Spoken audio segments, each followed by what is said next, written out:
자, 그리고 이제 시작을 할게. 그 속도가속도의 문제 한 두 문제만 풀고 운동 법칙 넘어갈게. 일단 저기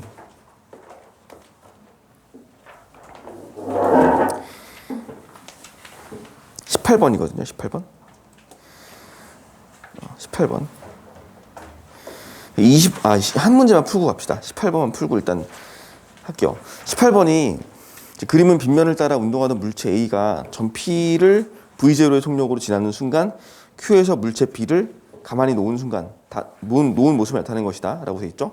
A와 B는 B를 놓은 순간부터 등가속도 운동하여서 시간 T초 후 만난다 그랬고, 그 다음에 A와 B가 만나는 순간 B의 속력이 3V0다 이렇게 되어 있거든. 보시면은 이게 문제가 조금 이게 되게 괜찮은 문제예요. 이게 그러니까 이제 정리할 때 어떻게 보시면 되냐면은, 일단 A가 여기서 속도를 V0로 출발하는데 그때 B가 가만히 놓여져. 정지로 출발을 하죠. 그리고 이제 조건을 준 걸 보면은 A와 B가 만나지. A와 B가 이제 만나는 순간 그때 B의 속도, B는 3V0의 속도를 가지고 그때 걸린 시간 T초라는 걸 알 수 있어요. 그러니까 이거 가지고 우리가 뭘 알 수 있냐면 가속도 알 수 있어요. 일단 첫 번째, 저 빗면의 가속도를 알 수 있어. 빗면의 가속도 A는 T초 동안 3V0가 변한다는 걸 알 수 있어요. 그치? 빗면에서. 그러면 A도 가속도가 저거고 B도 가속도가 이걸 거라고. 자, 그래서 이제 문제를 푸는 걸 좀 다양하게 좀 볼게요. 일단 먼저 뭐가 있냐면은, 기억보기를 봤을 때 기억보기를 구하면 끝나거든 이 문제. 사실 기억보기에서 PQ 사이의 거리를 물어봤어요. 그치? A와 B 사이의 거리를 물어봤는데, 자, 이 거리를 구하는 방법이, 일단 우리가 이 물체의 운동을 좀 생각을 해보면 얘가 A가 분명히 올라가다가 속력이 느려져서 0이 한번 될 거거든. 속력이. 그러니까 A가 속력이 0이 되는 순간 B는 0에서 출발했기 때문에 속도가 얼마로 빨라질 거냐면은, B는 여기다 그릴게. B는 0에서 출발해가지고 V0가 한번 될 거지. 같은 가속도니까. 그죠? 이때까지 걸린 시간은 3분의 1T 거야. 전체가 시간 T초니까. 그리고 다시 A가 내려와서 여기를 지나. 그때 속력은 얘를 올라가는 걸 마이너스로 잡아놓으면은 내려갈 때 속도는 다시 플러스 V0가 되죠. 그동안 B는 어디선가 2V0가 되겠죠. 속도가. 그러니까 적어도 A와 B 사이에 여기서는 충돌이 일어나지 않아. 둘이 만나지 않아. 어디서 만나냐면은 A가 좀 더 내려가서 플러스 2V0 속도로 어딘가를 통과하고 있을 때, 그때 B는 속도가 3V0까지 빨라지면서 여기서 만나겠죠. 여기서 만났다고 가정해보자. 이렇게 되겠지. 이제 내려가는 방향을 전부 다 플러스로 잡아놓으시면 돼요. 올라가는 방향은 전부 다 마이너스가 되는 거고. 자, 그러면은 디귿 보기도 해결되죠. A와 B가 만나는 순간 A의 속력은 V0이다. 이거 틀렸어요. 왜냐면 2V0 돼야 되거든. 그치?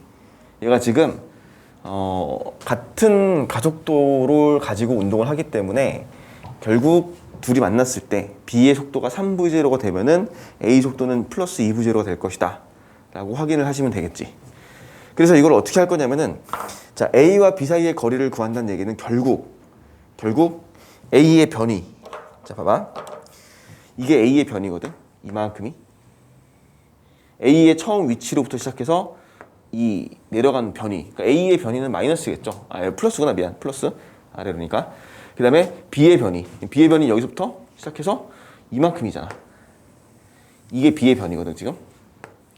그럼 결국 우리는 뭘 구할 수 있냐면은, B의 변이에서 A의 변이를 빼면은, 그지?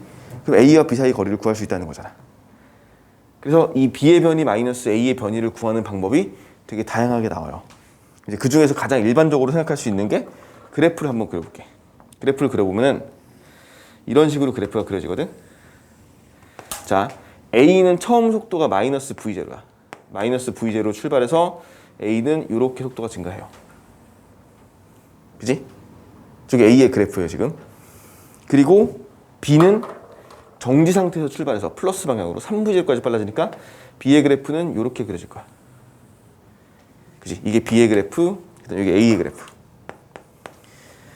자, 그래서 언제 만난다 그랬냐면은 T초 때. 그러니까 얘가 V, 2V, 3V 한 이 정도에서 만나겠죠. 대충 이렇게 해서 t초라고 얘기해주면은 요 값이 지금 3v0, 여기는 2v0, 여기는 이제 v0가 되겠죠. 이렇게 이런 식으로 놓을 수 있잖아. 그지? 그래서 그래프의 밑넓이가 변이라는 걸 알고 있기 때문에 우리가 속도 시간 그래프 그렸을 때 그러면은 여기서 이제 A는요 올라갔다가 이만큼을 마이너스로 올라갔다가 이만큼을 내려오지. 그러니까 이거는 필요 없죠. 올라갔다 내려온 거리 필요 없고 실제로 A가 간 거리는 얼마야 그럼? A의 변이 이거지. 네, 지난 시간에 이거 13579 나눠가지고 얘가 변이가 3이잖아 지금. 그지? 이걸 1이라고 봤을 때 얘는 3에 해당되는 변이고요. B의 변이는 얼마니 그럼? B의 변이는 이거잖아. 전체 넓이. 이게 B의 변이지. 얼마가 되냐면은 전체 간 거리는 9가 되겠죠. 9칸이 될 거야. 그래서 결과적으로 B의 변이는 그 9칸에 해당되는 보라색 요거를 요 넓이를 이걸 한 칸으로 잡았을 때 이걸 1로 잡았을 때 요 넓이를 1로 잡아주면은 얘는 결국 B의 변이는 9칸이고요. A 변이는 3칸이거든. 3칸 넓이 그리고 9칸 넓이 같이 6칸 넓이를 얘기하는 거야. 한 칸 넓이가 얼마냐면은 여기가 3분의 1t거든. 한 칸 넓이는 6분의 1 V0t죠. 그러니까 V0 곱하기 3분의 1t 나누기 2 할 거니까. 그래서 6분의 1 V0t 곱하기 6칸 넓이가 되니까 답이 이제 V0t가 나와요. 이게 그 기억 보기에서 A와 B 사이의 거리를 구하는 방법입니다. 됐죠? 이렇게 하는 방법이 있어요. 가장 기본적이에요. 그래프를 그려가지고 해석해 보는 거야. 물체의 운동을. 근데 이거를 좀 다르게 좀 편하게 보시면은 사실 이렇게 볼 수 있어요. 똑같은 상황이야 저기랑. 자 A가 여기서 출발해서 올라갔다 내려오고요. 이렇게. 이게 A의 그거지. 이동한 거리, 변이. 그다음 그동안 B는 어떻게 되냐면은 여기서 시작해서 이만큼을 내려오는 거잖아 지금. 이게 B의 변이. 됐죠? 요거잖아. 그러면은 빠르게 해석해 보면은 A가 1 올라갔다 1 내려오고 3 내려가잖아. 그치? 이거는 13579 지난 시간 했던 거예요.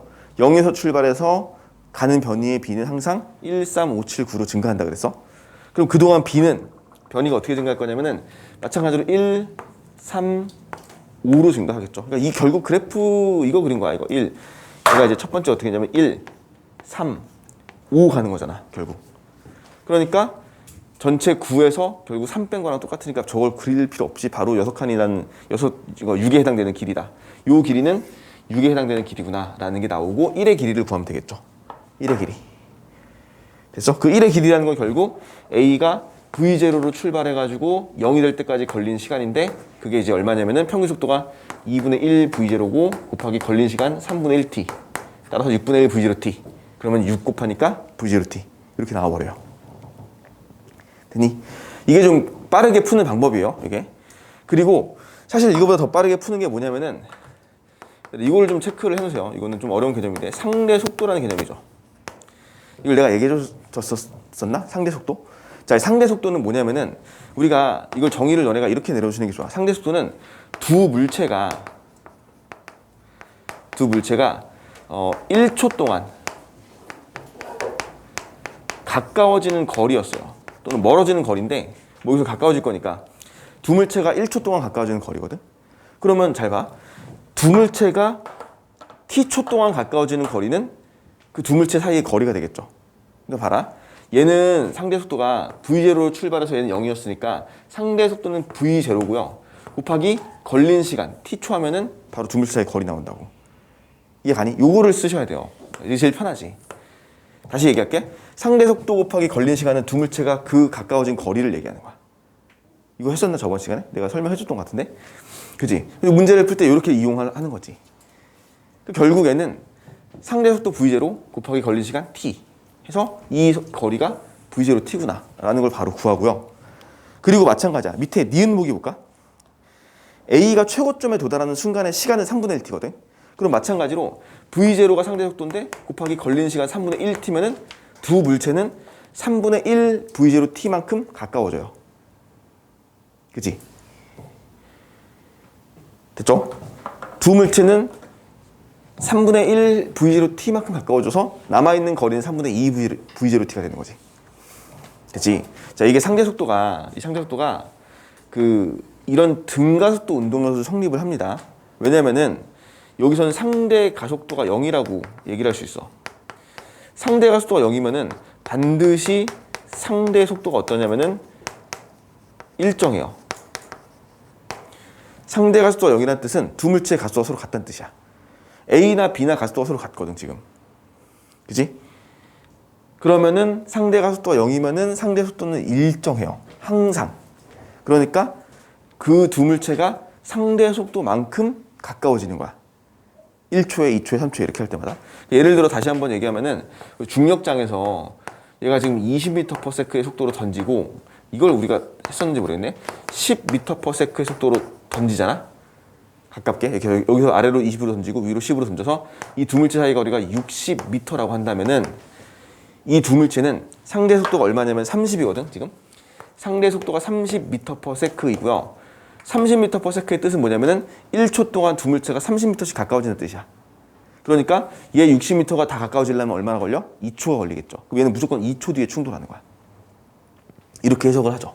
근데 이게 지금 등 속도가 아니어도 상관이 없다고. 왜냐면은 이때 가속도는 전부 다 g로 계산이 되거든. g. 얘 가속도가 g면요. 속도가 1초에 얼마씩 변하냐면은 10씩 변한다는 뜻인데 가속도가 10이니까. 그러면은 얘가 1초 뒤 속도는 30이 될 거고 얘의 1초 뒤 속도는 0이 될 거예요. 그치? 올라가는 방향이니까. 그러면은 상대 속도 처음에 30, 나중에 30. 얘가 나중 속도는 40이 될 것이고 얘 나중 속도는 마이너스 10이 되면서 그래도 40이 나오죠. 얘는 다 마이너스네. 원래 마이너스 얘를 플러스 놓으면 그쵸? 이렇게 보게 돼. 그러니까 상대 속도는 30m/s로 계속 일정하게 유지가 되지. 이런 걸 얘기하는 거야. 그래서 이거는 우리가 문제를 풀 때 자주 쓸 수 있는 내용이고요. 몇몇 문제에서 이런 것들이 등장을 할 거거든. 그러니까 좀 알아놓는 게 좋을 것 같아요. 그러니까 두 물체가 같이 운동한다? 그러면 이제 상대 속도 쓸 수 있다는 거죠. 그래서 19번을 보시면은 19번도 밑줄 하나 쳐놔. 이게 완전히 상대 속도 개념을 알고 있냐 모르고 있냐에 따라서 문제 접근 자체가 달라지는데 A와 B 사이의 거리는 1초에 2m씩 증가한다 돼 있죠. 이게 이제 상대 속도를 얘기하는 거죠. 그러니까 이 문제는 19번은 이 A와 B의 상대 속도가 얼마라는 걸 주는 거야? 2m/s라는 걸 주는 거야. 1초에 2m씩 가까워질 때 또는 멀어진대. 근데 멀어진다니까 이제 A가 먼저 들어가서 속도가 빨라졌다 그랬지 지금. 그러니까 문제 조건을 보니까 처음에는 일정한 10m 간격을 유지하면서 5m/s로 가다가 터널에 들어가서 등가속도 직선 운동한다 그랬어 둘이. 그러면 A가 터널을 나오는 순간부터 A, B 사이의 거리가 1초에 2m씩 증가한다고 했으니까 상대 속도가 2란 얘기고요. 그러면 터널에 잘 봐. 터널에 딱 진입하는 순간 누가 진입하냐면 B가 진입하는 순간 A는 이미 2초를 갔겠죠. 여기서 A는 이미 2초를 가고 있었단 말이야. 그럼 이때 A의 속도는 얼마가 나와야 되니? 얘가 지금 5로 들어갈 건데 얘는 7 나와야겠지 속도가 무조건. 상대 속도 2 나와야 되니까. 그래? 2초 걸렸어. 2초. B가 터널을 진입하는 순간은 A가 진입한 순간부터 2초 후에 진입을 해요. 무조건. 그럼 2초 동안 A는 속도가 7까지 증가하는 거야. 얼마 증가했어? 플러스 2 증가했죠. 2초 동안. 그래서 가속도는 1m/s 제곱이 되니까 디귿이 틀렸고요. 니은도 맞았고요. 그치? B가 터널에 들어가는 순간 A 속력 7이다. 맞잖아. 상대 속도 2가 나와야 되기 위해서. 그 다음에 A가 터널을 빠져나온 순간부터 2초 후에 B는 터널을 빠져나온다. 당연하죠. 2초의 시간 간격이 있겠지. 얘들 항상. 이렇게 푸는 거죠. 그러니까 상대 속도라는 개념을 이용하는 거. 이거 아니었으면 그래프 그리시면 돼요. 그냥 A 그래프 그리고 B 그래프 그려가지고 그려도 문제는 풀 수 있는데 상대 속도라는 개념을 주기 때문에 빠르게 간단하게 풀 수 있다라고 기억하시면 되겠고, 자 20번은 좀 일단 넘어갈게요. 일단 요거는 나중에 우리가 좀 더 나중에 풀던지 어려운 문제이기 때문에 넘어가시고, 그 힘에 대한 개념을 정리 좀 하고 시작합시다.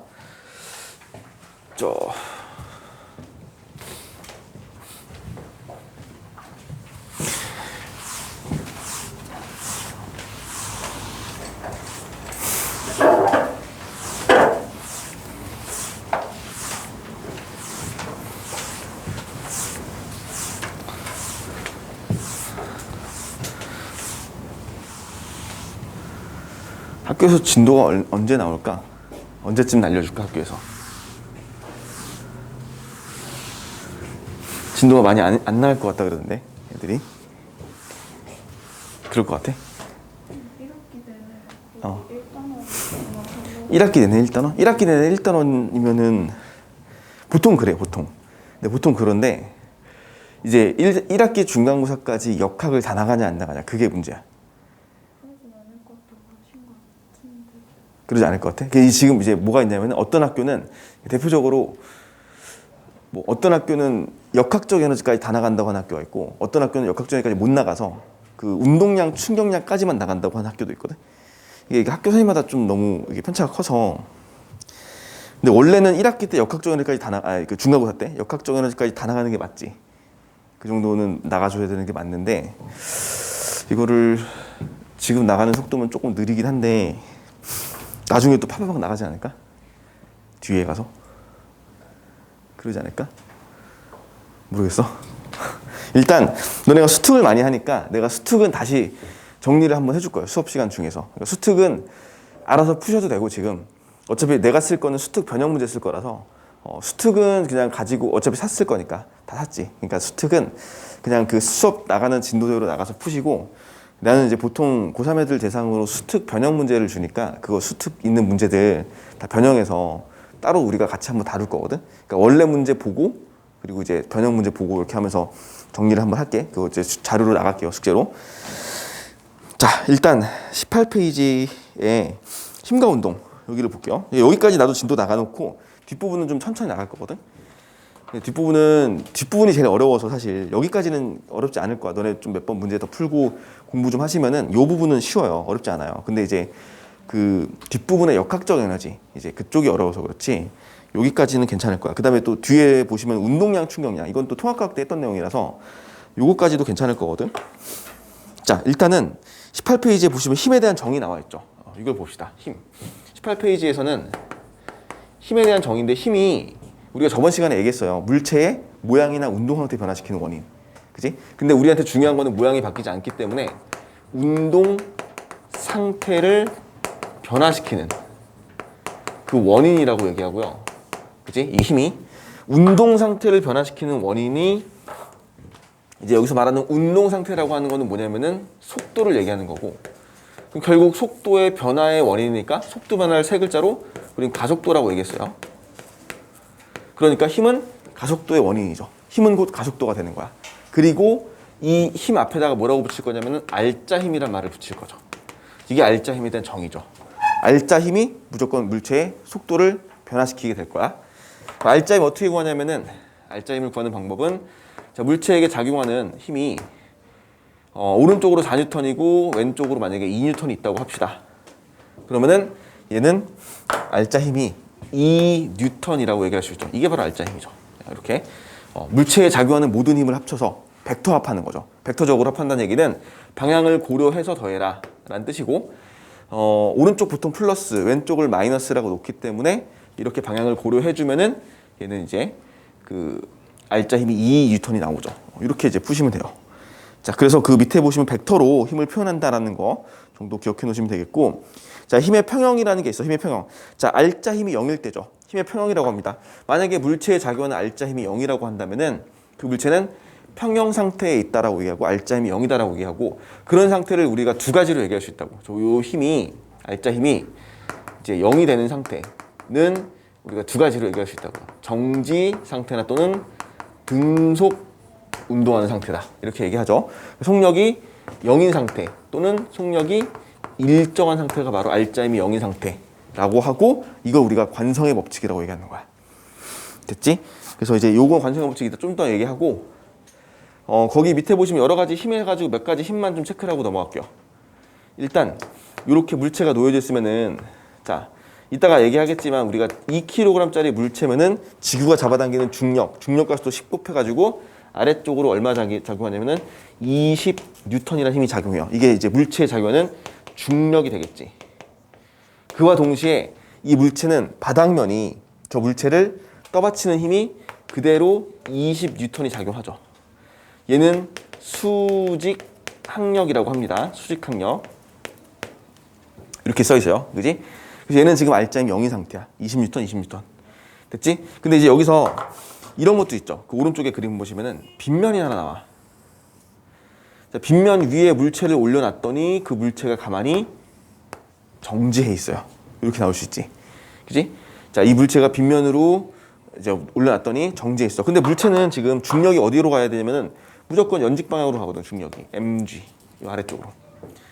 그리고 뭐도 있어야 돼? 수직항력 있어야겠죠. 자, 수직항력은 무조건 물체를 떠받치는 힘인데 이건 빗면이 떠받치는 힘이니까 어떻게 되냐면 이렇게 떠받쳐줘요. 이걸 이제 n, 수직항력은 보통 n이라는 기호를 써. 노멀 포스라고 해가지고 n이라는 기호를 씁니다. 자, 수직항력이 저렇게 들어가야 돼. 수직항력은 항상 접촉 면적에 대한 대항하는 힘이다. 중력 반대가 아니라 접촉 면에 대한 힘이고, 그 다음에 얘가 미끄러지지 않았다는 얘기는 마찰력도 있다는 뜻이죠. 그러니까 마찰력, 미끄러지지 않게 하는 마찰력이 작용할 것이고, 얘는 원래 내려가려고 하겠죠. 근데 그걸 방해하려면은 이 오른쪽 위쪽으로 작용하겠지. 프릭셔널 포스라고 해서 스몰 f라고 써요, 기호를 보통. 자, 마찰력은 이거 또 너네가 체크해야 될 개념인데, 물체가 미끄러지는 걸 방해하려고 하는 힘이 마찰력이야. 물체가 미끄러지는 걸. 그럼 얘는 가만히 놓으면은 아래쪽 빗면 아래쪽 왼쪽으로 내려갈 건데, 그거를 마찰력이 방해해서 오른쪽 위로 만들어주는 거야, 힘을. 자, 그러면은 요 n과 요 스몰 f의 합력이 뭐겠어? 요 중력의 mg의 크기랑 같아야겠죠, 그지? 요게 합력이 요렇게 위로 가는 요 힘이 결국 중력과 같은 크기가 돼서 R자 힘이 0이 돼야겠지, 그지? 이렇게 나오는 거야. 그래서 요 수직항력과 중력을, 마찰력을 합치면 벡터 합한 거죠, 이것도. 그래서 벡터적으로 합을 하면은 중력의 크기랑 같을 것이고, 같은 방법으로 중력을 쪼갤 수도 있죠. 이렇게 수직항력과 같은 방향, 반대 방향으로, 마찰력과 반대 방향으로 이렇게 쪼갤 수도 있고, 그렇게 쪼갰을 때 얘의 각도를 세타라고 한다면 여기가 세타가 돼요. 그치? 얘가 90 마이너스 세타가 되니까 얘가 세타가 돼. 이렇게. 그래서 결국 요 빗면의 수직항력의 반대 방향, 얘는 mg 이제 코사인 세타가 되고요.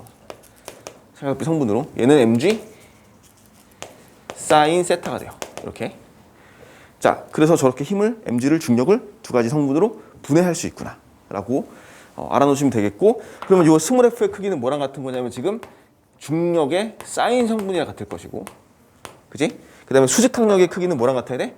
중력의 코사인 성분과 같을 것이다 라고 같이 정리해서, 쟤네들은 저 네 가지의 모든 힘이 합쳐져가지고 R자 힘 0을 만들어요. 그러니까 정지 상태를 유지하고 있다. R자 힘 0 이렇게 정리하시면 되겠죠. 그게 이제 여러 가지 힘 중에 나와 있는 거. 그러니까 수직항력 체크해 놓으셔야 되고요. 마찰력 체크해 놓으셔야 돼요. 마찰력. 그치? 마찰력은 몇 번 얘기가 나올 거야. 왜냐면은 이게 교육과정상에서 애매하게 포함되어 있어, 마찰력이. 그 마찰력을 직접적으로 계산하는 문제는 없는데, 마찰력이 작용해서 에너지를 손실시키고 이런 개념들이 나오기 때문에 마찰력을 같이 체크를 해놓는 게 좋아. 자, 어떤 물체를 오른쪽으로 힘을 주게 되면은, 뭐 얘가 이제 4N의 힘을 줬다고 해볼게. 4N의 힘을 줬을 때 이제 마찰력이 작용해서 왼쪽으로 마찰력이 뭐 2N이 간다고 할게요. 근데 마이너스라고 이제 붙여놓을게. 자, 마찰력은 항상 반드시 물체가 운동하려고 하는 방향 또는 운동 방향과 반대야. 아시겠죠? 물체의 운동 방향과 반대다. 또는 운동하려고 하는 방향과 반대야. 예를 들면은 내가 힘을 2N을 주잖아, 여기다. 그럼 마찰력 마이너스 2N 그대로 있거든? 그러니까 무슨 말이냐면 얘가 운동을 하지 않아도 마찰력은 작용해요. 무슨 얘기인지 알겠니? 어떤 물체를 내가 힘을 줬는데 걔가 움직이지 않았어. 그래도 마찰력은 있는 거야. 근데 항상 운동을 하려고 하는 방향의 반대 방향으로. 이게 이제 마찰력의 방향입니다. 이걸 꼭 기억해 놓으셔야 되고요. 그래서 보통 거기 그림처럼 마찰력은 외력과 반대 방향 또는 운동 방향과 반대 방향 이렇게 이제 얘기를 하게 돼. 자, 여러 가지 힘 이 정도만 체크하시고, 탄성력이나 이런 건 좀 나중에 좀 밀어서 정리할게요. 이건 탄성력 부분은. 자, 그 다음에 이제 19페이지 뉴턴의 운동 법칙의 1법칙 관성 법칙이죠. 자, 이게 되게 그냥 기초적인 개념 내용이에요. 이것도 우리가 아마 통합과학 때도 배웠을 거고, 그다음에 중학교 과정에도 이게 포함되어 있어. 이런 내용들이. 거기 보시면 갈릴레이 사고 실험 다 알잖아. 너무 많이 봤죠, 이런 거는. 그지? 뭐 쇠구슬 굴려놨더니 얘가 처음 위치까지 돌아오더라 라고 하는 건데, 자, 관성의 법칙은 1법칙은 이게 사실 갈릴레이라는 사람이 다 해준 거죠. 얘가 내용 자체는 갈릴레이가 다 정리해 준 건데, 이제 저 얘기야. 알짜힘이 0일 때, 정지할 때 또는 등속도 운동할 때. 요거 얘기하는 거야. 자, 그 갈릴레이가 생각하기론 이런 실험 장치를 만들어 놨잖아요. 가상의 실험이죠. 사고 실험. 그래서 무슨 생각을 했냐면은 이 쇠구슬을 굴려 놓으면은 얘가 굴러가기 시작해서 다시 처음에 있던 위치, 높이까지는 올라와야 한다는 거죠. 무조건. 마찰 저항 다 무시하고, 그리고 얘가 빗면의 기울기가 좀 완만해져도 시간이 오래 걸리겠지만 그래도 돌아와야 되고, 또 기울기가 더 완만해져도 시간은 더 오래 걸려도 계속해서 자기가 처음에 있던 위치까지는 돌아와야 돼. 마찰 저항 무시했을 때. 그렇다면은 만약에 얘가 빗면이 거의 무한하게 수평면을 유지하고요, 기울기 거의 0에 가깝고, 그러면 이 물체는 계속해서 운동을 하겠지. 멈추지 않겠죠. 이렇게 생각한 거죠.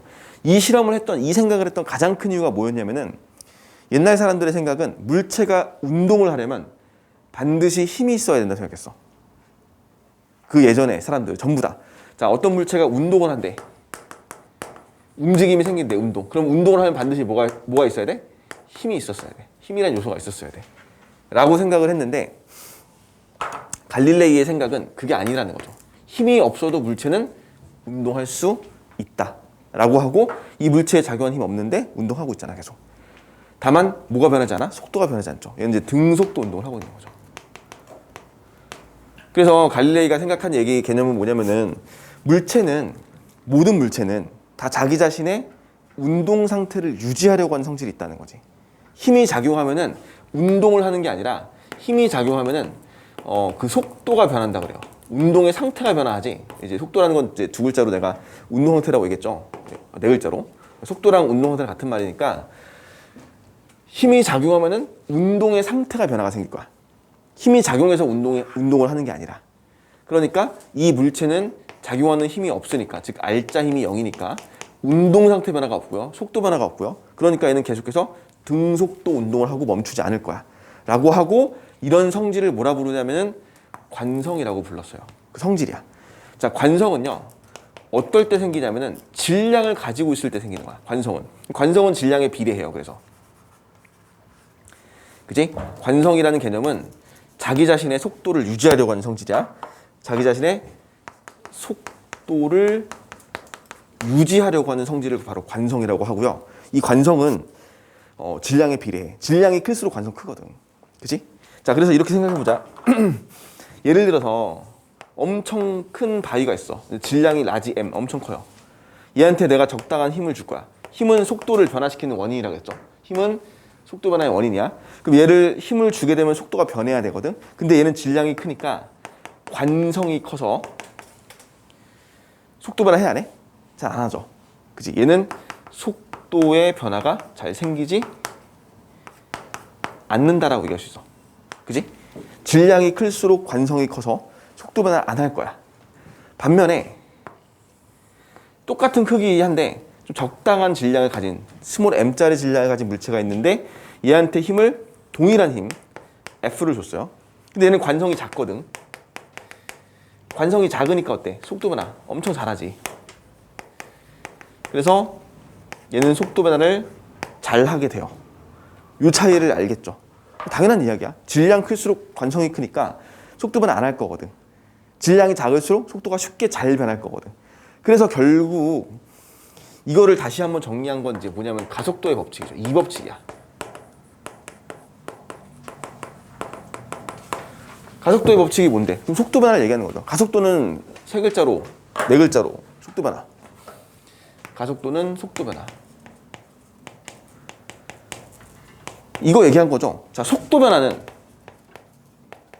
자꾸 이렇게 쓰는 이유가 있어. 이제 가속도라는 개념을 자꾸 속도의 변화라는 개념으로 받아들이셔야 돼요. 속도 변화, 가속도는 이제 가속도는요,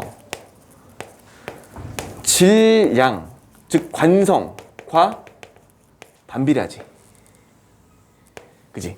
질량이 클수록 속도 변화 안 할 거거든. 질량이 클수록 가속도가 작을 거거든. 그리고 뭐랑 비례해야 돼? 속도를 변화시키는 원인인 힘에 대해서 비례하겠지. 힘에 대해 비례해요. 이렇게.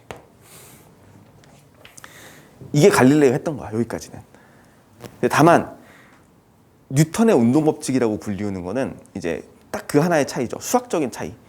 그러니까 이제 갈릴레이 때는 수학이 발달하지는 않아가지고 이런 관계들을 좀 수학적으로 딱딱 체계적으로 정리하지 못했는데 바로 한 몇십 년 후에요. 바로 뉴턴이 이제 이런 관성이나 또는 가속도나 뭐 이런 속도나 이런 것들에 대한 이야기를 다 이제 수식적으로 딱 정리를 해주죠. 관계를 미분이라는 걸 이용해서. 그래서 이제 뉴턴의 운동 법칙이 되는 거야. 미분을 이제 뉴턴 세대 때 이제 막 발전됐잖아 그때. 그래서 이거를 이제 기호화 시킨 거죠. 수식화 시킨 거죠. A는 속도 변화. A라고 쓰지 않는데 원래는 A는 이제 는은 이제 요 비례관계를 등호로 관계로 바꾸기 위해선 K를 하나 붙여 비례상수를 하나 붙여놓고 K 한 다음에 N분의 F 이렇게 정리가 되고요. K는 어차피 1입니다. 1 무시해요. 그래서 A는 N분의 F가 정리가 되는 거고 따라서 우리가 너무 유명한 식이죠. F는 MA 이거 정리한 식이지. F는 MA라는 식이 이렇게 나오게 돼요. 힘은 질량 곱하기 가속도의 크기다 라고 해서 이 가속도의 법칙은 힘의 양을 정의해줘요. 자, 물체 관성의 법칙은 알짜 힘이 0일 때 물체는 어떻게 운동한다? 알짜 힘이 0일 때 물체는 정지하거나 또는 등속도 운동, 여기 써있네 여기. 정지하거나 등속도 운동하는 상태 둘 중에 하나 할 거야 무조건. 힘이 없으면은 물체는 무조건 저렇게 있을 거야. 하지만 힘이 작용하면은, 즉 알짜 힘이 0이 아니면, 힘이 있으면 어떻게 할 건데 그럼? 질량이 얼마면은 이 정도의 속도변을 가져야 돼. 질량이 2kg면 속도변 얼마큼, 3kg면 얼마큼, 4kg면 얼마큼이라는 그 양을 좀 정의해 주죠. 힘에 대한 관계를. 그래서 그 가속도의 법칙은 F는 MA를 얘기한다라고 정리를 해주시면 되겠죠. 제일 중요하죠. 제일 중요한데 기본이야 이게. F는 MA 진짜 많이 쓰죠. 근데 여기 F는 MA에서 앞에 붙이는 건 알짜 힘 붙여야 되고 무조건. 그냥 힘 얘기하는 게 아니다. 알짜 힘 얘기하는 겁니다. 알짜 힘. 그래서 가속도의 법칙이 이렇게 정리가 되지. 자, 그 책에 있는 내용에 그래프 관계 있잖아. 가속도의 법칙의 그래프 관계 이런 거는 읽어보시면 충분히 이해가 가실 거예요. 그래서 이게 딱 요 얘기거든, 그냥 요 얘기. 힘에 대한 이야기, 요 얘기. 자, 그리고 사실은 조금 더 이제 부가적인 이야기를 하자면은 뉴턴이 정의했던 힘은 뉴턴이 정의했던 알짜 힘은 이 MA라는 개념이 없었어요 원래. A라는 개념이 없었어 처음에는. 어떻게 정의했냐면은 뉴턴이 정의했던 힘의 그 관계는 dP, dt라고 해서 뭐 이건 미분이니까 그냥 델타라고 써도 상관없죠. 델타 P, 델타 T 이렇게 정리. 이게 뉴턴이 정리했던 힘의 방법, 그 힘의 정의예요. 많이 본 거 있지. P가 뭐냐면 운동량이라는 개념이잖아. 그죠? P가 운동량, T가 시간. 그러니까 힘을 운동량의 변화량을 시간으로 나눈 값으로 정의했어요. 처음에. 원래는 미분으로 한 게 맞고. 근데 이게 이제 보니까 M 델타 V거든, 얘는. 델타 T고요, 이렇게. 어차피 질량이 바뀌지 않는다면은, 그치? 질량은 뭐 변하는 경우도 있겠지만 우리가 다루는 물체의 질량은 변하지 않기 때문에 질량의 변화가 없으면은 그냥 단순하게 이걸 뭐라고 넣을 수 있어? 이걸 그냥 A라고 넣을 수 있다는 거죠. 가속도. 나중에 이제 과학자들이 해준 거거든.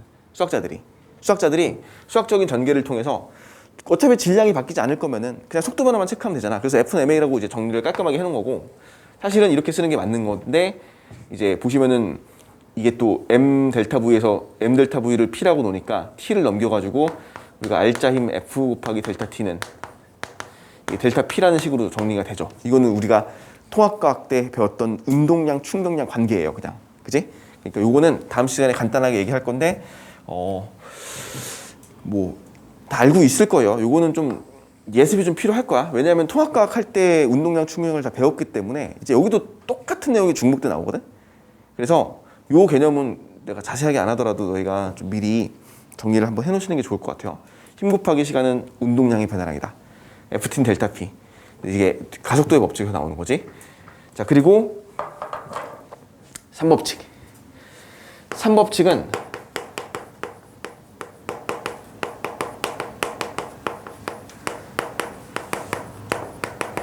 작용 반작용 법칙이에요. 작용 반작용 법칙. 작용 반작용은 물체에 작용하는 힘이 반드시 상호적이다 라고 하고요. 너희들이 이걸 좀 어려워합니다. 여기를 좀 잘 정리해놔. 근데 A라는 물체랑 B라는 물체가 둘이 충돌을 했어. A라는 물체랑 B라는 물체가 둘이 충돌을 해서 서로 부딪히면요, A가 B를 밀지. 이 힘을 FAB라고 하고요. 마찬가지로 B가 동시에 A를 밀어요. 이렇게. 그 힘을 FBA라고 할게. 근데 이 두 힘의 관계는 반드시 크기는 같고요. 방향이 반대입니다. 맞죠? 크기는 같고 방향은 반대인 힘이 들어가게 돼. 반드시. 크기는 같고 방향은 반대인 힘. 그리고 하나 더 알아놓으세요. 동시에 작용합니다. 동시. 이것까지 체크해놔야 돼. 그래서 여기다 동시라는 개념이 들어가잖아. 자, FAB는 여기다 이렇게 쓸게요. 플러스 F라고 쓰고요. FBA는 마이너스 F라고 쓸게. 됐죠? 크기 갖고 방향 반대잖아. 그리고 동시에 작용했으니까 A가 B에게 물체를 가한 델타 T 시간, B가 A에게 가한 델타 T의 시간은 서로 같으니까 두 물체가 충돌을 하면 충돌 과정에서 주고받은 충격량이라고 하죠. 얘를 충격량, 여기 써 있어요. 충격량이 반드시 같을 거야.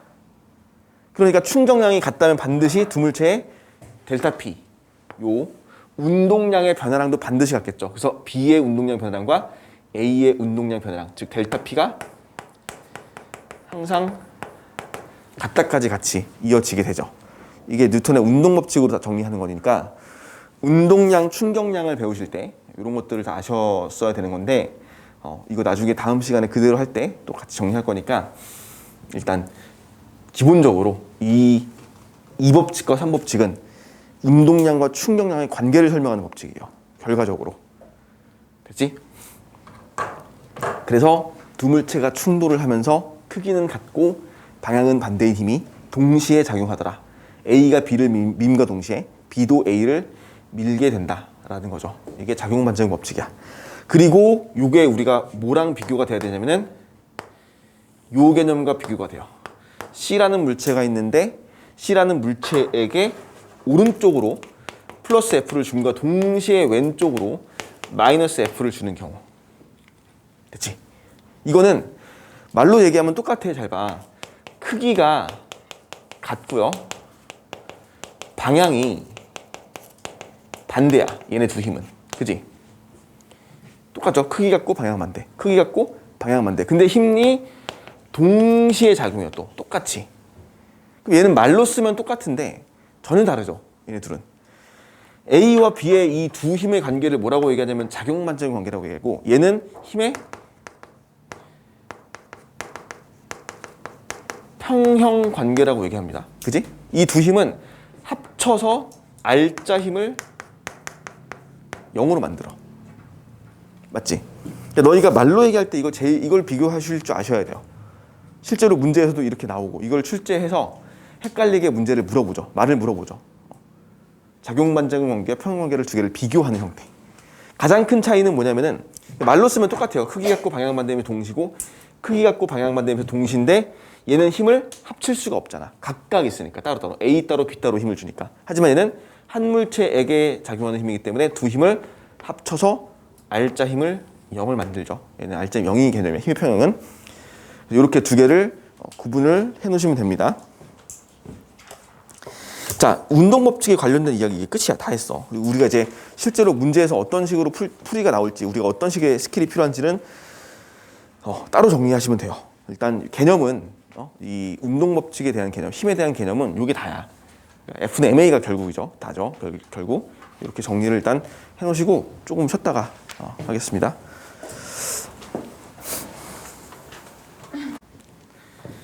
A가 1kg죠. B가 3kg.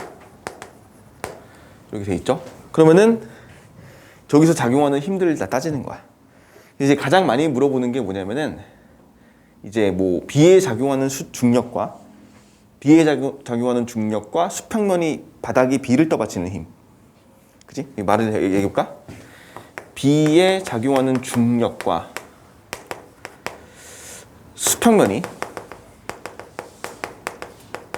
B를 떠받치는 힘은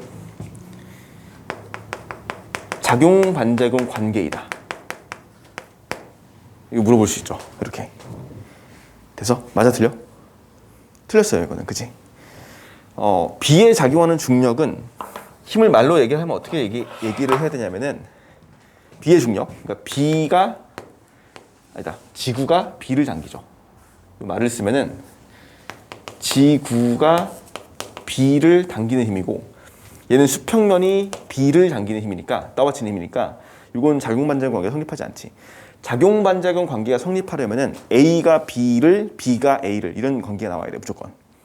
안 되는 거고. 그럼 이게 작용반작용 관계 아니라면은 평형관계이다 라면 맞아? 얘도 틀렸죠. 얘도 평형관계 되지 않아. 왜냐면 힘이 하나 모자라거든. 왜 그러냐면은 지구가 B를 당기는 힘은 얼마냐면 30N이거든. 근데 수평면이 B를 떠받치는 얼마야? 40 나와야 되죠. 그지? 수평면이 B를 떠받치는 힘이 40인 건 알겠죠. A까지 같이 떠받쳐야 되잖아. 그럼 얘가 왜 수평면이 B를 40으로 떠받쳐야 되냐 이건데, 이걸 자 분석을 좀 해봅시다. 자, 봐봐. 일단 다 색깔별로 표시를 다 해볼게요. 어떻게 할 거냐면은 첫 번째 A에 작용하는 중력, 이게 얼마냐면 10N이에요 지금. A는 R자 0이죠. 그러면은 A에 작용하는 뭐가 있어야 돼? 또 위로 10N이 하나 더 있어야 되지. 얘가 10N이니까. 됐지? 그래서 요 힘은 말로 얘기하면은 B가 A를 떠받치는, A가 받는 수직항력이 되는 거야. 맞지? 그래서 A는 R자 0이 돼요 저렇게. 그러면 B에 작용하는 중력인 30N과 또 뭐가 있어야 돼? 요 10N에 해당되는 B가 A를 떠받치는 A의 수직항력에 대한 반작용이 하나 있겠죠. 무조건. 이거는 A 수직항력의 반작용이 돼야 돼. 이게 들어가지. 얼마 들어가냐면 10N 들어가잖아 지금.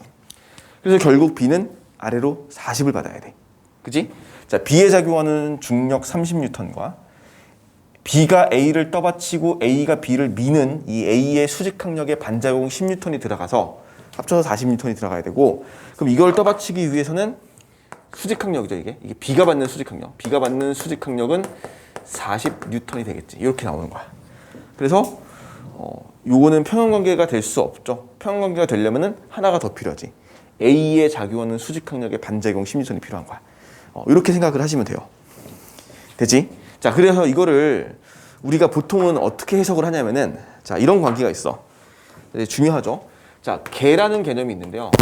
개라는 거는 뭐냐면 어떤 영역이거든. 영역, 한 덩어리, 묶음, 영역을 얘기하는 건데, 이거를 A, B를 어떻게 하냐면은 한 덩어리로 묶어주죠. 그냥 한 덩어리로 해석하는 거. 한 덩어리로 묶어버리면은, 자, 원래는 A 따로 B 따로 났던 이 해석을 A, B를 한 덩어리로 묶어버림으로써 한 덩어리가 됐을 때, 한 개가 됐을 때는 어떤 일이 되냐면은 작용 반작용 관계에 놓여져 있던 두 힘이 이게 평형 관계로 바뀌어요. 무슨 말이냐면은 원래는 A가 B를 밀고 B가 A를 미는 요 힘 있잖아. 요 힘, 요 두 힘. 이 두 힘이 한 덩어리로 묶여버리면은 그냥 같은 물체에 작용하는 크기 갖고 방향 반대의 힘으로 바뀌잖아. 그래서 얘는 무시해도 상관없죠. 그래서 작용 반작용 관계에 있던 힘이, 두 힘이 평형 관계로 바뀌면서 그 개에 대해서 영향을 주지 않는다는 거야. 이걸 생각하셔야 돼요. 그래서 문제를 풀 때는 우리가 개를 이용해서 문제를 좀 많이 풀게 될 것이다 라는 거고요. 또 하나 예를 좀 들어볼게. 요게 좀 있어요. 이렇게 개에 대한 부분이야. 자, 이제 저울이 하나 있고요. 이 저울 위에 사람이 하나 올라가서 서 있어요. 이렇게. 근데 이 저울 위에 사람이 올라가 서 있는데 얘한테 작용하는 힘들을 좀 표시를 해볼게요. 일단 기본적으로 사람의 질량은 60kg이라고 할게. 사람의 질량 60kg이고, 그러면 얘한테 작용하는 중력이 아래로 600N이 있을 거야. 사람에 대한 중력. 근데 얘가 가만히 정지해 있어. 사람이 가만히 멈춰 있기 때문에 분명히 수직항력이 필요하고요. 위쪽으로 600N의 수직항력이 들어갈 거야. 됐지? 그런 상태에서 이 저울이 이제 이 600N이라는 힘의 크기는 이게 지금 작용하는 사람의 작용하는 수직항력인데, 이 수직항력은 저울이 사람을 미는 힘이었거든. 그러면 사람도 저울을 밀어야 돼. 얼마로 밀 거냐면은 600N으로 밀 거예요. 됐지? 이런 식으로 바뀔 거야 지금. 그러면 지금 저울의 눈금은 600N이 찍히는 거고 이 저울의 눈금이라는 거, 이 600N의 크기는 바로 그 수직항력의 반작용이구나. 너희들이 저울에 올라가서 측정하면은 그 내 몸무게를 측정하면은 그 나에게 작용하는 수직항력의 반작용을 측정하는 거거든 지금. 이 상태에서 이제 내가 저울 위에 올라가서 내 몸무게를 바꿀 수 있는 방법은 어떠한 방법도 없죠. 그렇지 않니? 내가 내 몸 위에, 내 저울 위에 올라가서, 이 저울 위에 올라가서 나의 몸무게를 바꿀 수는 절대 없어요. 왜냐면은 그 저울 위라는 하나의 어떤 개에 올라가면은 이 개에 작용하는 모든 힘들은 전부 다 작용 반작용이 아니라 평행관계로 바뀌거든. 그러니까 무슨 말이냐면은 내가 올라가서 내 팔을 든다든지, 그지? 내가 나에게 힘을 가하는 행위는 어떠한 경우도 저울의 눈금 600N을 바꿀 수 없다는 거야. 근데 만약에 이런 경우는 가능하죠. 이 개의 바깥쪽에 탁자가 하나 있는데 만약에 사람이 이 탁자를 누른다고 해보자. 얘가 탁자를 눌러요. 얼마큼 누를 거냐면은 사람이 탁자를 뭐 100N으로 누른다고 해볼게. 이렇게. 그러면은 사람이 탁자를 100으로 누르니까 탁자가 사람을 얼마로 밀어야 돼? 100으로 밀 거거든. 작용 만장 관계에 의해서. 근데 이 100N은요. 이 저울의 눈금 밖에, 저울의 개의 영역 바깥에서 작용하는 힘이기 때문에 이 100N의 힘은 외력이라고 얘기할 수 있어요. 외력. 이게 외력이 되고, 자 봐봐. 중력은 600N으로 변함이 없어야 되거든. 그지? 하지만 위로 추가적으로 100N의 힘이 받았기 때문에 이 수직항력이 얼마로 바뀌어야 되냐면은 500N으로 바뀌어야 되고, 얘가 바뀌니까 얘도 500으로 바뀌어야 되죠. 그래서 이땐 저울의 눈금에 변화가 생기죠. 당연한 이야기거든. 너네가 그 저울에 올라가서 다른 물체를 이렇게 지그시 누르면은 그 내가 누른 만큼의 무게 감소가 일어날 거야. 내가 위에서는 어떠한 일을 해도 저울의 눈금을 바꿀 수 없지만 개의 바깥쪽, 저울의 눈금, 이 저울이라고 하는 어떤 하나의 영역의 바깥쪽에 있는 힘을, 바깥쪽에서 힘을 주게 되면은 그때는 개가 영향이 바뀐다는 거. 요거를 이제 체크를 하시면 되고요. 같은 방법으로, 비슷한 방법으로 이런 게 또 있어요. 이거를 동일한 상황에서 엘리베이터가 가속되는 경우가 있어. 위쪽으로. 만약에 이제 엘리베이터 위에 올라갔다 해볼게요. 이걸. 눈금 똑같아요. 저울 눈금이 올라가고 사람 있고. 됐지? 저울을 엘리베이터 안에서 내가 몸무게를 측정하는 경우라고 생각하시면 돼요. 똑같아. 얘 60kg이야. 그러면은 중력이 얼마냐면 600이죠. 중력 600. 가만히 멈춰 있었으면은 600 해서 저울의 눈금 600 찍힐 거거든. 60kg. 근데 만약에 이 저울이, 이 엘리베이터가 위쪽으로 가속된다고 해보자. 2m/s 제곱으로. 이렇게 볼게요. 저 엘리베이터 자체가 가속되는 거야. 너네가 경험해봐서 알겠지만 엘리베이터 타고 딱 출발하는 가속되는 순간 나는 어떻게 되니? 힘이 좀 아래로 받죠. 그 저울의 눈금은 증가하지. 해보진 않았겠지만 저울의 눈금이 증가하는 건 알겠죠. 엘리베이터가 가속되는 순간 저울의 눈금은 분명히 증가해요. 이거는 왜 증가하냐면은, 자, 얘가 가속도가 2가 되면서 사람의 알짜힘이 얼마로 바뀌니? 사람은 알짜힘이 60kg 곱하기 2 가속도니까 120N이 되지. 이게 알짜힘이 되는 거야. 사람의 알짜힘. 그러면 사람에게 작용하는 중력 600은 변함이 없어야 되는데 알짜힘이 위쪽 방향으로 120이 나와야 돼. 그러면 반드시 위로 얼마의 힘을 받아야 된다는 얘기니? 720N을 받아야 된다는 얘기죠. 이게 뭐야? 바로 저울이 사람을 떠받치는 수직항력이 되겠지. 그래서 저울이 사람을 720으로 떠받치면은 사람이 저울을 720으로 밀어내야 되거든. 이게 수직항력의 반작용이니까. 그러니까 저울의 눈금은 실제로 72kg에 해당되는 크기가 찍히게 돼요. 720N이. 이렇게 생각하시면 돼요. 수직항력이고. 자, 그러면 이제 이런 거죠. 이 가속도 2, 즉 엘리베이터가 받은 이 힘은 외력이 되는 거야. 그래서 항상 이렇게 기억하시면 돼요. 개에다가 영향을 줄 수 있는 거. 그러니까 어떤 우리가 하나의 영역, 덩어리를 묶어놨을 때 그 영역에다 영향을 줄 수 있는 거는 개의 바깥쪽에서 작용하는 외력이라고 불리우는 힘을 얘기합니다. 그리고 그 개의 내부에서 작용하는 힘은 모두 평형 관계가 되기 때문에 이건 곧 다 상쇄가 돼서 알짜힘 0이 되는 거랑 마찬가지라는 거. 이런 관계를 얘기하는 거야. 그래서 자, 다음 페이지 넘어가 볼게요. 옆 페이지. 거기 보시면은 이제 일체 운동, 개와 일체 운동이라는 개념이 나와 있죠. 자, 이게 어떻게 이해를 하셔야 되냐면은 개라는 건 어떤 영역이었고요. 아까 일체 운동은 이제 두 물체 이상, 두 물체 또는 세 물체, 네 물체 이런 것들이 여러 개의 물체가 나왔을 때 우리는 이거를 한 덩어리로 취급할 것이다. 하나의 개로 볼 것이다. 이렇게 이제 해석을 하는 거거든. 자, 그래서 가장 대표적으로 바로 이제 문제를 볼게요. 두 물체가 접촉한 상태로 운동을 할 때이거든. 자, 그러면은 이렇게 보세요. 일단 오른쪽으로 그러니까 지금 A가 있고 3kg거든 질량이. 그 다음에 B가 질량이 2kg인데요. A를 밀었어. 바닥에 마찰력은 없습니다. 지금 바닥에 마찰력은 없다라고 하고요. A를 오른쪽으로 10N만큼 밀었는데 이렇게 그러면 이제 A가 운동을 시작하겠죠. 힘을 받아서. 근데 B가 막고 있기 때문에 A가 B를 또 밀어주겠지. 그래서 얘네들이 한꺼번에 같이 운동하는 거야. 그래서 실제로 나는 물체가 받은 힘은요. A만 힘을 받았거든. 지금. A를 밀었기 때문에 A만 힘을 받았는데 A가 B를 밀면서 이 두 물체가 한 덩어리가 돼서 같이 운동을 하게 돼요. 이렇게. 이걸 하나의 개로 본다는 거죠. 하나의 개. 한 영역으로 보는 거야. 한 덩어리. 그래서 원래는 이렇게 따지는 게 맞지. 자, A를 밀면요. A가 운동을 시작하면서 B를 밀 수밖에 없겠고 그럼 A가 B를 미는 힘이 반드시 필요하겠지. F라고 할게요. FAB. A가 B를 미는 힘이야. 그러면 A가 B를 밀다 보니까 반드시 B도 A를 미는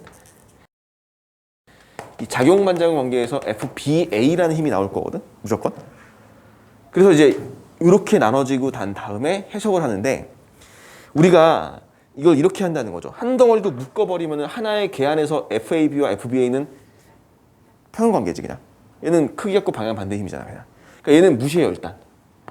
생각하지 말고 일단 그냥 10N의 힘으로 AB 질량 합인 5kg을 밀었다고 보는 거지 그냥. 한 덩어리에서. 그럼 가속도 구할 수 있잖아. 2m/s 제곱이. 이 가속도야. 두 물체.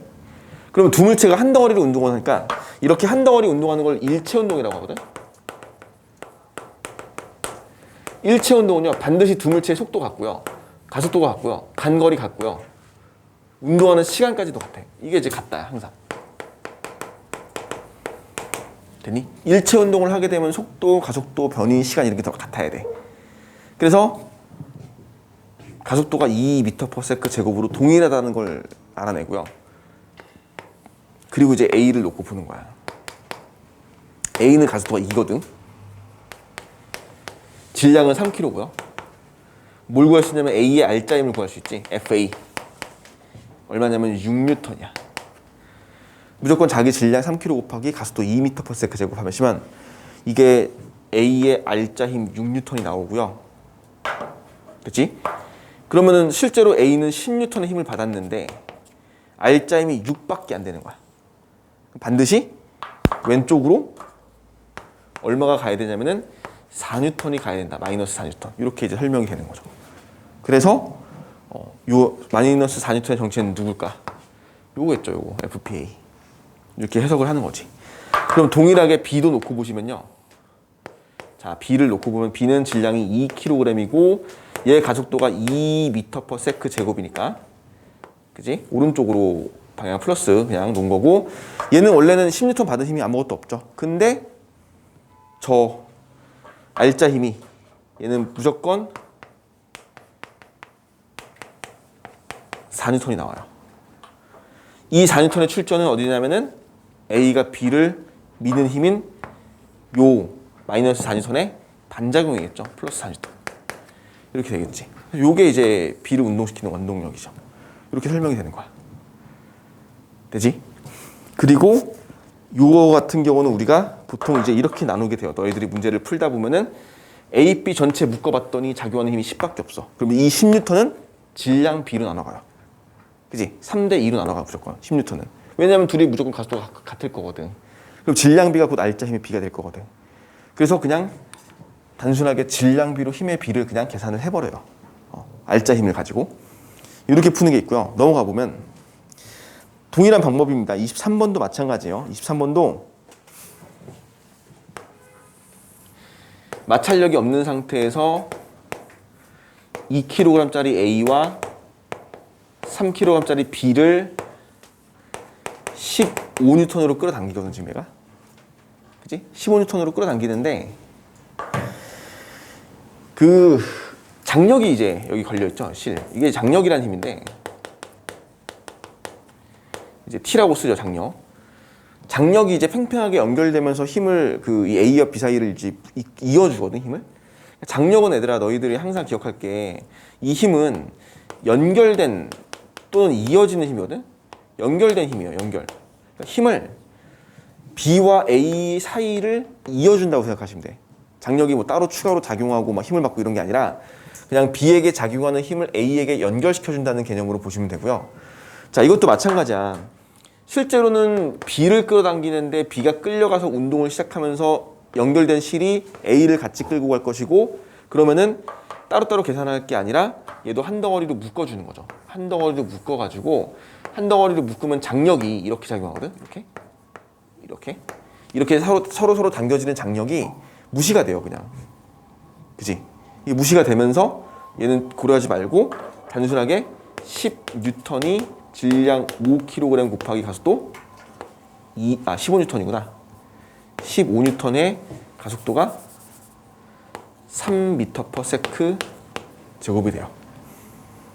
됐지? 이렇게 정리하시면 돼요. 그럼 가속도가 얘는 한 덩어리로 3m/s 제곱의 가속도를 가지고 운동하는 거야. 그럼 얘 가속도 3이죠? 얘 질량 2니까 A의 R점이 얼마로 바뀌어? 얼마로 구할 수 있어? A는 R점이 6N이죠?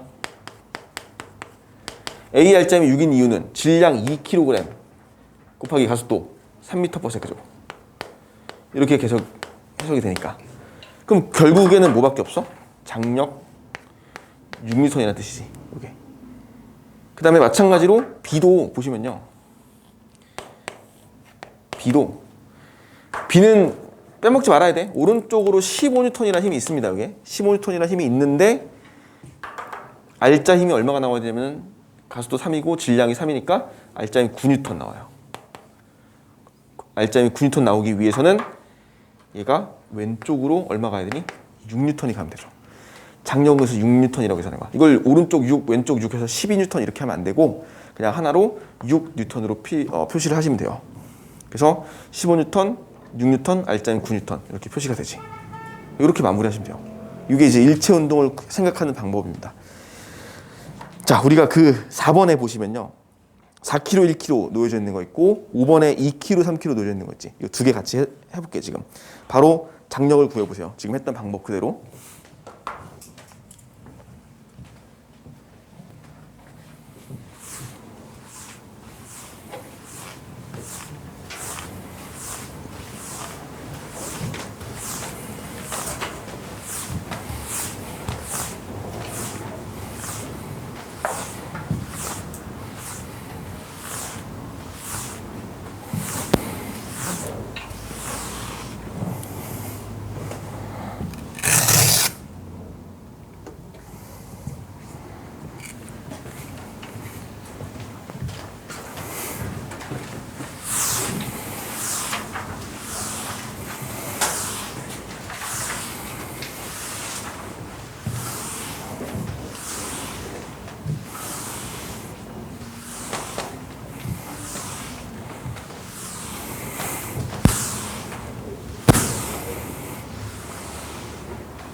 자, 봐봐.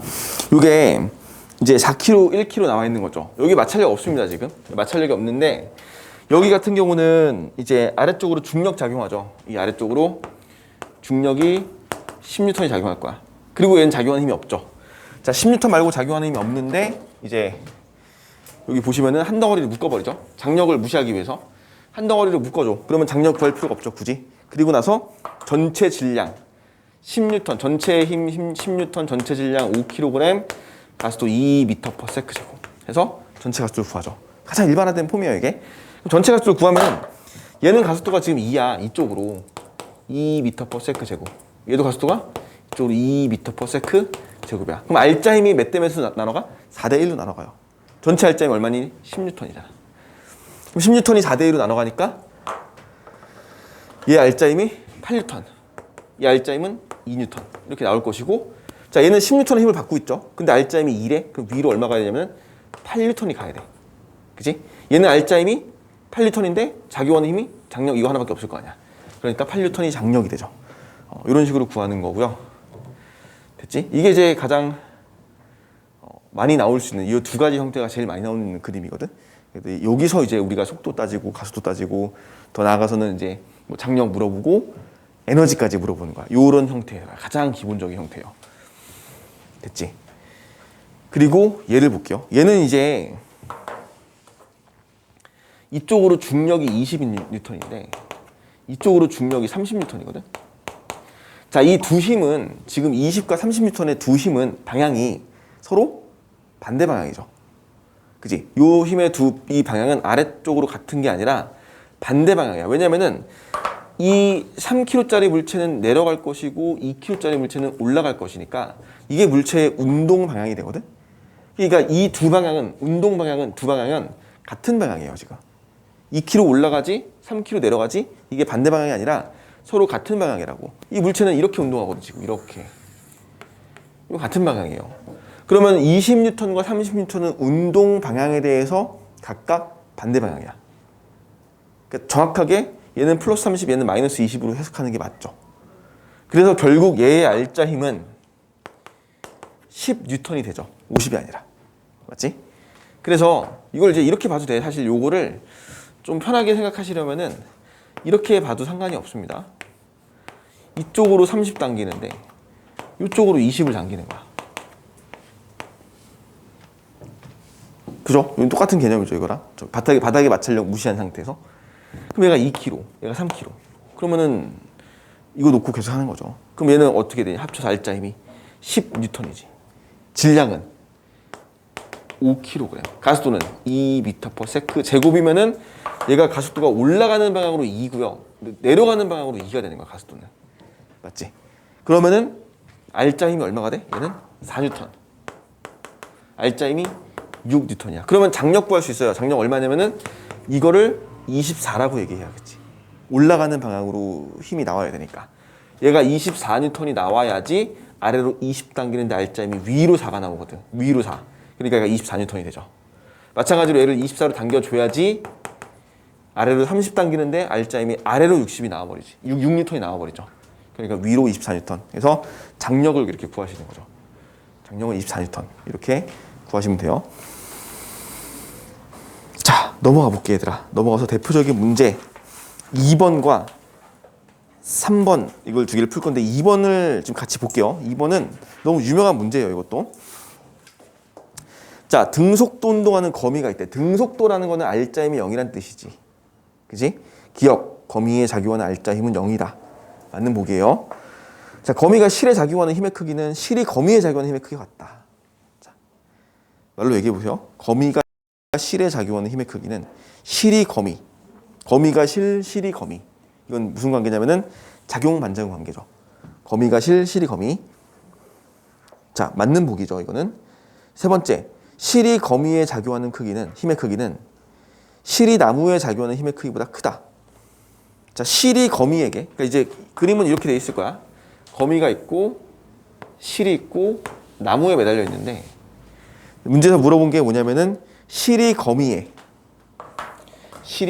당기는 힘의 크기. 그럼 이게 만약에 예를 들어 거미의 무게가 중력 mg라고 한다면은, 질량 m이라고 한다면 이게 mg거든, 지금. 실이 거미를 당기는 힘이죠. 실이 거미를 당기는 힘의 크기는 mg. 그 다음에 실이 나무에 작용하는, 이게 장력이잖아. 그치? 실이 장력. 그러니까 실이 나무를 이렇게 당겨야죠. 이렇게. 이것도 mg겠죠. 그냥 장력이니까. 그냥 같다. 그래서 크다가 틀렸습니다. 그치? 실이 나무에 작용해야 될 힘의 크기는 mg가 되잖아. 결국 실이 작용하는 힘의 크기는 장력이에요. 장력을 물어본 거였어. 됐죠? 자, 그 다음 3번을 좀 풀어볼게. 3번은 좀 중요한 문제입니다. 시간을 좀 줄 테니까 3번 풀어보세요.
삼 번, 4번 다 비슷한 문제거든? 3번이 조금 더 중요한 것 같아서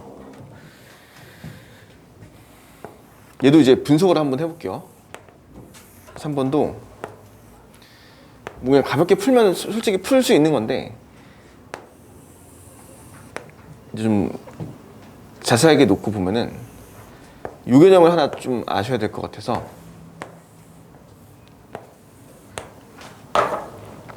자, A, B 자석이 있죠. 둘 다 R자임 0입니다. A에 작용하는 중력이 있을 것이고요. B에 작용하는 중력도 있을 거야. 모두 있어야 돼. 둘이 서로 당기는 자기력도 있어요. 그래서 A가 B를 당기는 자기력과 B가 A를 당기는 자기력이 있을 거야. 각각.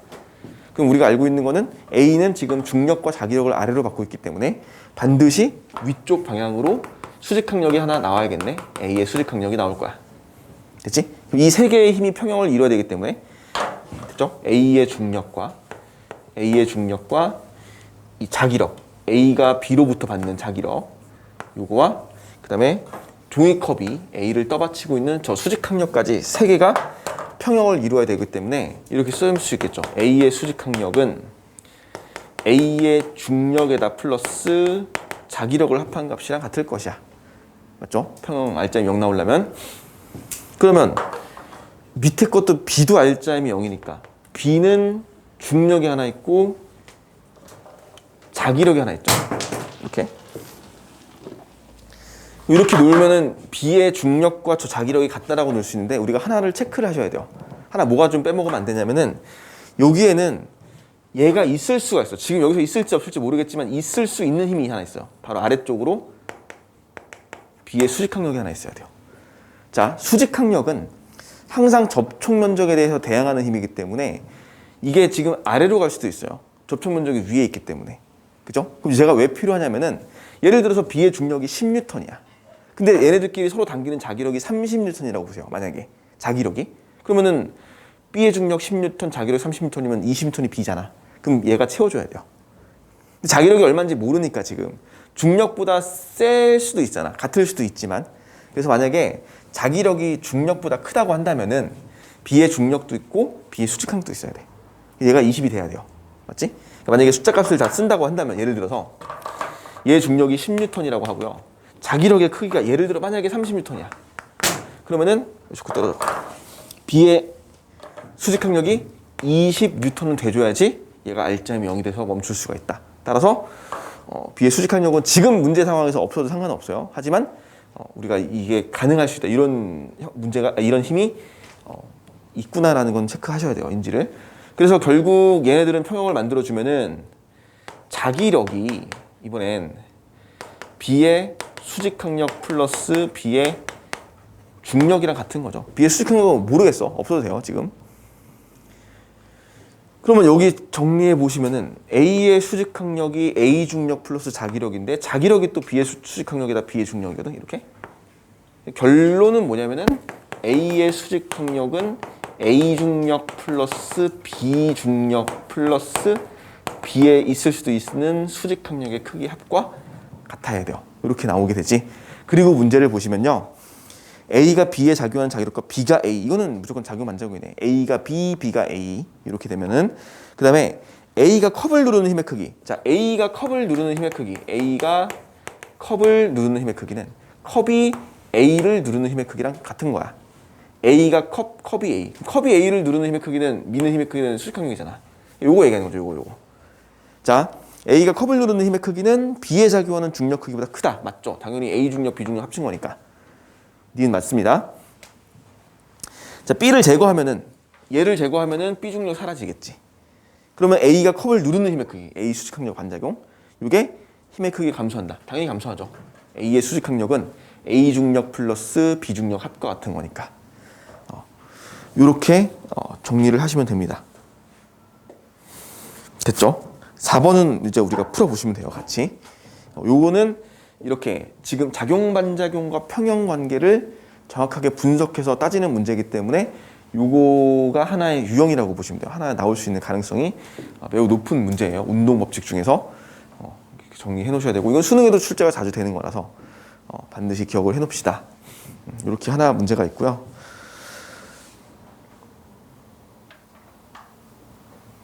자, 그리고 이제 5번, 6번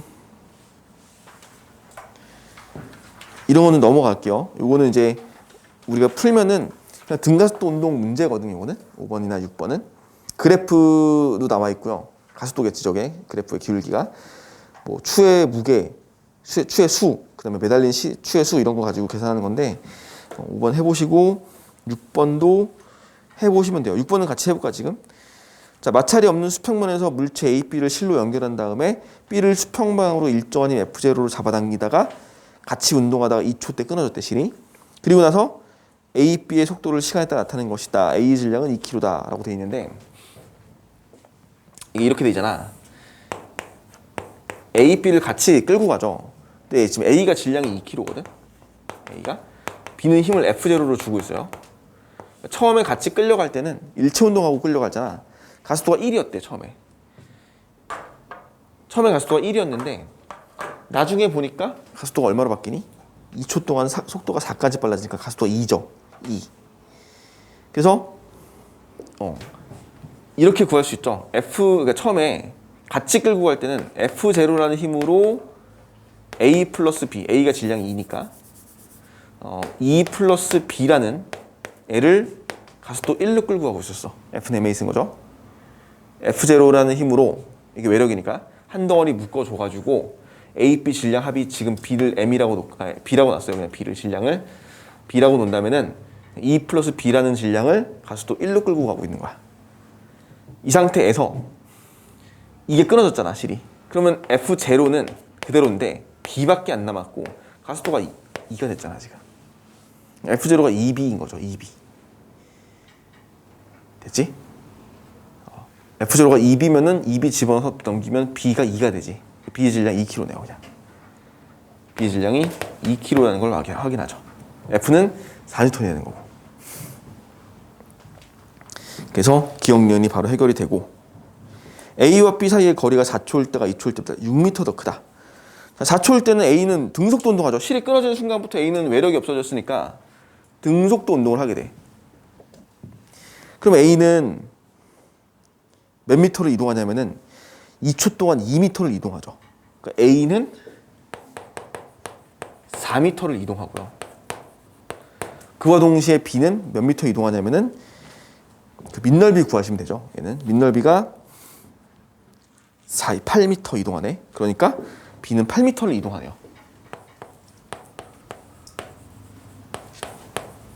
따라서 4m 차이가 나겠지. 디귿은 틀렸네요. 이렇게 정리하시면 되겠지? 자, 그 다음 넘어가셔서 이제 본격적인 일체 운동 나오기 시작하는데 8번은 좀 체크를 해놓으시고 별표 쳐놓으시고 8번은 지금 풀어봅시다.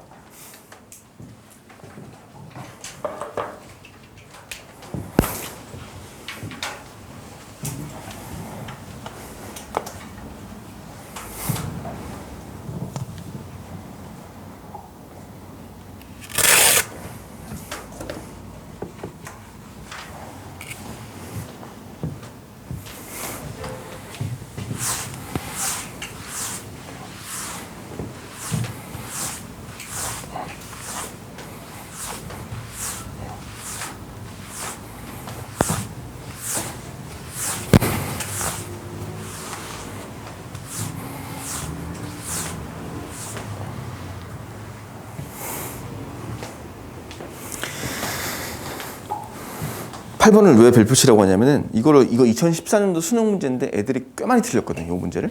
뭐에서 많이 틀렸냐면은 기억 보기 때문에 많이 틀렸어요. 기억 보기 때문에.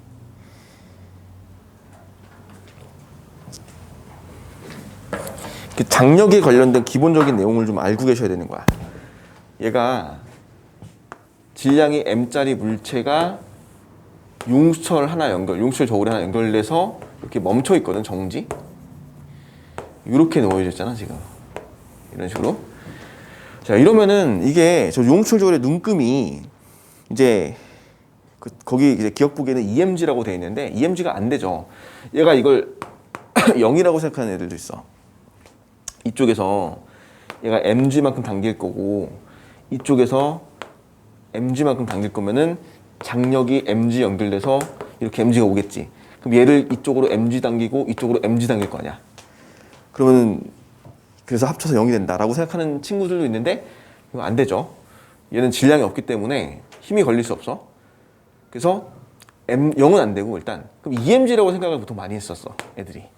진짜로 실제로 애들이 많이 EMG로 생각을 했는데 그래서 이제 기억 보기 맞다고 하고 많이 틀렸거든, 애들이. 근데 이제 EMG가 될 수 없죠. 장력은 아까 얘기했다시피 연결되어 있는 힘이야, 실이. 이 용수철 저울이 연결되어 있다고 하더라도 이 힘은 용수철 저울은 장력의 일부예요, 그냥 일부. 그래서 여기서 당겨져 있는 요 힘 MG가 걸려야죠, 여기 무조건. 그대로 실을 타고 이어지고 용수철 저울을 타고 이어져 가지고 여기까지 MG를 전달시켜 준다고. 이게 연결되어 있는 장력의 특성이에요. 그러니까 그냥 MG가 나와야 돼, EMG가 아니라. MG. 양쪽에서 당겨서 MG 당겨서 EMG로 나올 수 없다는 거야. 그냥 얘는 딱 MG만큼 걸려요. 그래서 기억 보기가 맞는 거죠. 아니, 틀린 거죠. 그것 때문에 얘기한 거야. 기억 보기는 틀렸습니다. 힘의 크기, 용수철 저울로 측정된 힘의 크기는 MG가 나와야 돼요. 마찬가지로 나의 경우도 보시면은 나의 경우는 그림이 이렇게 그려지잖아. 질량이 M, 용수철 저울 연결돼 있죠. 용수철 저울이 어디에 연결돼도 상관이 없어. 그냥 장력을 측정하고 있는 도구이기 때문에 얘는. 그럼 분명히 얘는 아래쪽으로 mg만큼 당길 것이고, 자, 이거 우리가 늘 하던 대로 여기 연결 묶어가지고 전체 mg라는 힘으로 2m 당기니까 가속도가 2분의 1g가 돼요. 가속도가 2분의 1g면 얘는 R자임 2분의 1mg, 2분의 1mg. 그럼 얘한테는 이쪽으로 가는 힘의 크기가 2분의 1mg가 될 수밖에 없잖아. 그래서 장력 크기가 2분의 1mg. 그러니까 니은은 맞았죠. 가속도 크기 2분의 1g. 그 다음에 디귿 2분의 1mg. 이렇게 정리하시면 됩니다. 됐지? 넘어가 볼게요. 10번 볼게요. 10번.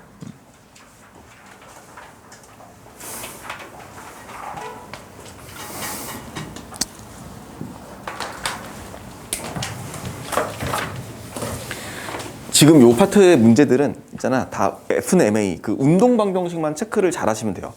그러니까 F는 MA를 잘 세울 줄 아시면은 크게 어려움 없이 문제를 풀 건데 그 식 세우는 과정이 좀 이제 까다로운 문제들이 나올 수 있는데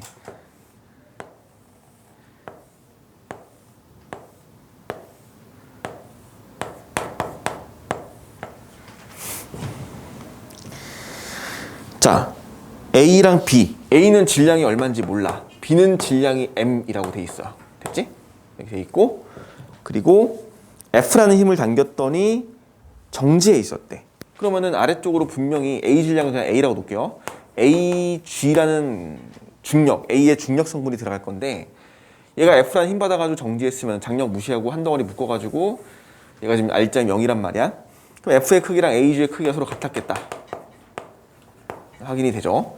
이런 상태가 돼 있었는데 실이 끊어졌어. F가 제거됐죠. 그러니까 이 F가 제거된 후 B는 오른쪽으로 3분의 1G라는 가속도를 가지고 운동을 한대. 얘 질량이 M이거든. 그러니까 얘가 R자 힘이 얼마라는 거니? 3분의 1mg. 이게 R자 힘이 되겠죠. 그대로 연결된 얘가 아래로 AG를 당기고 있을 건데 이 장력이 3분의 1mg라는 걸 알잖아. 지금 얘가 3분의 1mg잖아. 3분의 1mg라는 걸 알기 때문에 장력이 그러면은 요 A만 우리가 체크해서 보시면 되겠죠. A는 AG-3분의 1mg가 있을 거야. 이게 R자임이야 전체. 이게 뭐랑 같아야 돼? A 곱하기 가속도 3분의 1g. A 가속도 3분의 1g 아래로 요 크기랑 같아야 되죠. 됐지? A-3분의 1mg랑 3분의 1 AG가 같아야 돼요. 이렇게 정리를 하시면 되겠죠. 그럼 A의 질량은 얘가 2분의 1m이 나오죠. 이렇게 나오는 거야. 됐지?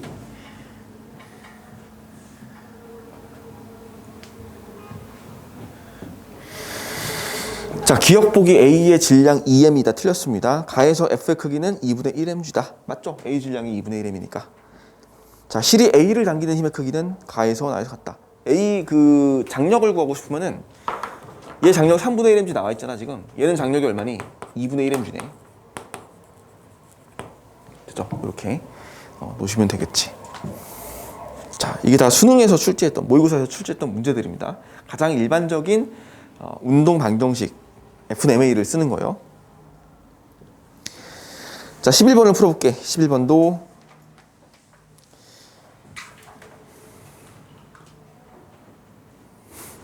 지금 바로 풀어보세요.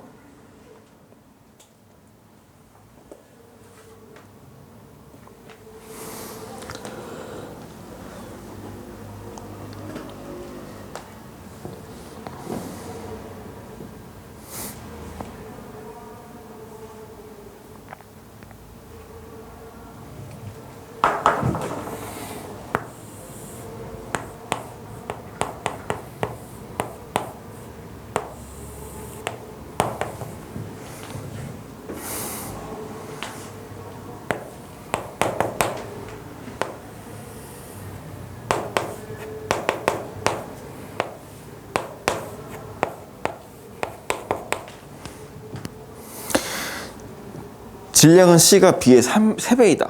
그럼 여기다 질량을 얘를 M 놓고요. 얘를 3M을 놔볼까? C의 질량이 3배라고 했으니까. 그 다음에 이 등가속도 직선 운동하는데 가속도의 크기는 가에서가 나에서의 2배이다. 가에서가 나에서의 2배이다. 그럼 얘 가속도를 EA라고 놓고 얘 가속도를 A라고 놔볼까? 그러면 그냥 운동 방정식 Fm 한번 세우면 되죠. 자, 여기다 F는 질량 A 질량이 뭔지 모르니까 A라고 놓고요. 곱하기 플러스 질량 B 질량 M 놓고요. 곱하기 EA 가속도의 크기. 요거 하나랑 또 동일하게 F는 질량 A 질량 그대로인데 질량이 3M으로 증가했죠. 가속도는 A로 바뀌었죠. 이렇게 FMA 저 두 개 연립하는 거 정리하는 거죠. 그래서 얘 둘이 같다라고 놓고 정리하면 A 크기도 구하고 가속도 크기도 구하죠. 그렇게 마무리하시면 됩니다. 됐지? 요거는 마무리하는 건 어렵지 않으니까 넘어갈게요. 12번도 우리가 풀 수 있을 거고 이제 조금 특이한 유형들 정리를 좀 해볼게. 일단 13, 14번인데 자, 대표적으로 14번 문제를 하나 풀게요. 14문제. 13번도 같이 풀 건데 같이 풀자. 14번을 풀 건데 여기는 뭐가 등장하냐면은 마찰력이 등장을 해요. 근데 마찰력이 등장하는 개념이 이게 잘 나오는 주제는 아닐 거야. 이게 그러니까 지금 교육과정상 마찰력이 등장은 하는데 마찰력을 이렇게 직접적으로 운동법칙이랑 엮어서 내지는 않았었거든. 그러니까 그냥 한번 정리만 해주는 형태로 갈 거고 14번을 먼저 볼게요. 14번을 보시면은 동일하게 우리가 이거 FNMA 해석하는 거 연습하시는 거거든. 자, A 질량이 6kg입니다. B 질량이 3kg예요. C 질량이 1kg? 1kg니까 10N이네. 얘가 10N이고요. 그럼 10N으로 전체 한 덩어리 다 같이 묶어버려. 그러면 10N으로 전체 질량 10kg 당기는 거니까 가속도가 1m/s 제곱이 돼요. 이렇게 가속도 1 나오지? 그럼 모두 구할 수 있어? 자, 질량비 나눠가죠. 얘 1kg니까 1N, 얘는 6kg니까 6N, 얘는 3kg니까 3N 되는 거잖아. 알짜 힘이. 자, 얘들아, 그 수평면에 마찰력이 없다고 돼 있어요, 거기에. 수평면에, 그러니까 마찰이 없는 실험대에 놓여져 있다 그랬지. 근데 A와 B 사이는 마찰력이 있을 거야. A와 B 사이는 마찰력이 있을 거다, 거기서. 그것 때문에 A가 운동할 거고. 그러니까 B가 끌려가요, 실에 의해서. 근데 A도 같이 끌고 가는 거야. 자, 봐봐. 장력이 몇 뉴턴이냐면은 장력은 지금 9뉴턴이야. 그지? 아래로 10뉴턴 당기는데 알짜 힘이 1뉴턴 되기 위해서 위로 9뉴턴만큼 가면 되거든. 그래서 얘를 9로 당기는데 얘가 알짜 힘이 3이라는 거야. 그럼 반드시 반대 방향으로 6뉴턴이 가야 되거든, 지금. 그지? 마이너스 6뉴턴이 가야 돼요, 반드시. 그럼 이 마이너스 6뉴턴은 어디서 온 거냐면은 A가 B를 방해하는 힘이죠. 자, 봐. A 입장에서 B는 어디로 가려고 그러냐면은 A 입장에서 B는 오른쪽으로 가려 그래. 실이 당기니까. 그러면 어디로 방해해야 되냐면 왼쪽으로 방해해야 돼요. 그래서 마이너스 6을 저기다 주는 거야. A가 B를 6으로 방해하면은 B도 A를 6으로 방해하겠지. 이렇게 6뉴턴이 나오는 거야. 그래서 이게 A의 알짜 힘이 되는 거야. 자, B 입장에서 A는 어디로 가려고 하냐면은 왼쪽으로 가려고 그래요. B 입장에선. 왼쪽으로 가려 그래. 그러니까 오른쪽으로 방해해줘야 돼. 얘가 6이 나오는 거야. 얘는 작용 반증 관계야. A가 B를 방해하고 B가 A를 방해하고. 그래서 이것도 많이 틀렸던 이유가 뭐냐면 애들이 니은 보기 때문에 많이 틀렸어. 자, 기억 보기 맞잖아. 장력은 9N 맞고요. A에 작용하는 마찰력 방향은 A의 운동 방향과 반대이다. 이거는 틀렸죠. 근데 보통 마찰력 이러면은 운동을 방해하는 힘이니까 A의 운동을 방해하기 위해서 마찰력이 작용하지 않을까? 라고 생각을 하고 이거를 맞다라고 생각을 했었어요. 근데 실제로 보니까 A의 알짜 힘은 마찰력밖에 없는 건데 B가 A를 방해하는 마찰력이 바로 A의 알짜 힘이 되는 거야. 그래서 A의 운동 방향 오른쪽이죠. 마찰력 방향 오른쪽입니다. 됐지? 얘는 마찰력 받아서 운동하는 거야, A는. 이거를 체크하셔야 돼. 이거를 놓치지 말아야 된다는 거지. 됐어? 이건 조금 특이한 케이스가 될 수 있다는 거지. A는 오른쪽으로 운동을 하고 그게 바로 마찰력을 받아서 운동한 거다라는 거. 마찰력은 운동을 방해시키는 건데 자기 운동 방해하는 게 아니라 상대방의 운동을 방해하는 거야. 마찰력의 개념은. 그러니까 B의 입장에서 A가 운동하는 걸 방해하는 거지 A가 받은 마찰력이 바로 A의 운동을 방해하는 건 아니라는 거지.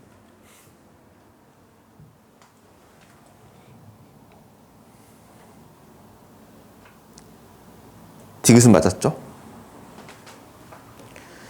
자, 이렇게 마무리하시면 되겠고 13번도 같은 맥락의 문제입니다. 이 기억 보기를 맞춰봐야 되라. B에 작용하는 마찰력 방향은 B의 운동 방향과 같다. 이걸 맞춰보세요.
자,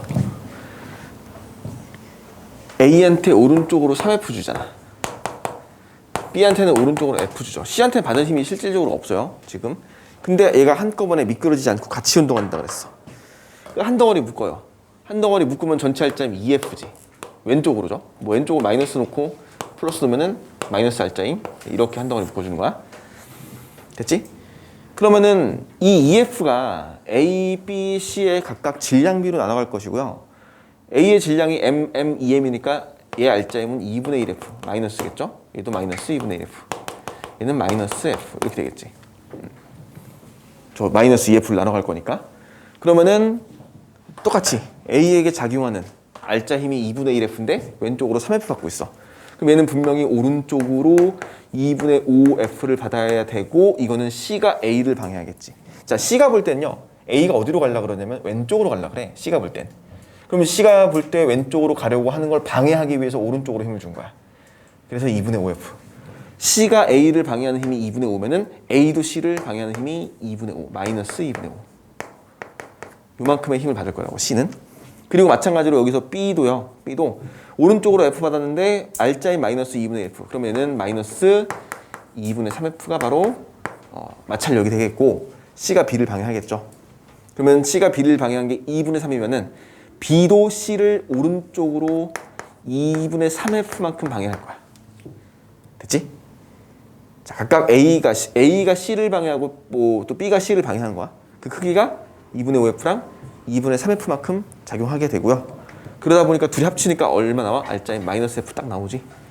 이렇게 해서 완성하시면 돼요.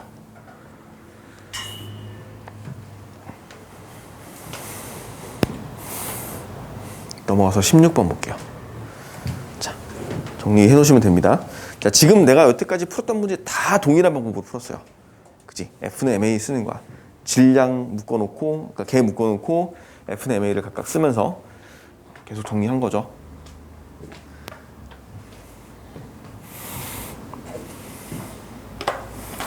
(16번부터는) 빗면이 들어가지. 빗면이 들어가면은 빗면이 뭐 특별하게 있는 게 아니라 빗면의 아랫방향으로 중력의 사인 성분이 들어가겠지. 근데 보통의 문제는 사인 세타가 나오지 않기 때문에, 특히 물원 교육 과정에서는 삼각함수, 삼각비가 나오지 않아요. 사인 세타가 안 나와. 그러니까 실질적으로 구할 수는 없어요. 다만 구하지 않아도 빼먹으면 안 되겠지. 그래서 여기다가 추가를 해놓는 거야. 어떻게 하냐면은 얘가 지금 얼마인지는 모르겠지만 저 A가 질량 M짜리 물체가 얼마인지는 모르겠지만 이 아래쪽으로 분명히 뭐 스몰 F의 크기는 가겠구나. 얼마인지는 모르겠지만 중력의 그 빗면 성분이 있을 거구나. 이렇게 놓는 거지. 그리고 실로 연결되어 있는 B가 질량이 2kg니까 얘는 아래쪽으로 중력이 20이 당겨질 것이다. 따라서 얘는 한 덩어리를 묶었을 때잖아. 얘를 한 덩어리를 묶어버리면은 장력 무시하죠, 이렇게. 그러면 전체 알짜힘이 얼마가 되냐면 20 마이너스 스몰 F가 돼. 이게 알짜힘이다. 그치? 는 전체 질량 2 플러스 M. 가수도 줬죠, 문제에서. 얼마 줬니? 1 줬네, 1. 가수도 1. 이렇게 하면 되죠. 곱하기. 이게 첫 번째 식이야. 됐지? 자, 그 다음에 그 실이 끊어졌어. 끊어졌더니 A가 가속도가 마이너스 5래. 자, 방향은 좀 주의하셔야 돼요. 방향은 항상. 뭐, 가급적이면 내가 빼먹을 때도 있는데, 오른쪽 플러스, 왼쪽 마이너스. 뭐 이렇게 자꾸 방향을 놓거든? 플러스, 마이너스. 빼먹으면 안 돼. 얘가 지금 나도 여기 빼먹었대. 마이너스 F 써놔야 돼. 그지? 쟤는 마이너스거든. 그러니까 운동하는 방향이 이쪽이거든. 이렇게. 그러면 20 제거됐으니까 마이너스 F 하나 남고, 질량은 M 하나 남고, 가속도 마이너스 5. 이렇게 되겠지. 그러니까 F에 마이너스 안 갖다 쓰면은 F는 마이너스 5M이 돼버려. 그러면 틀리죠, 계산하면.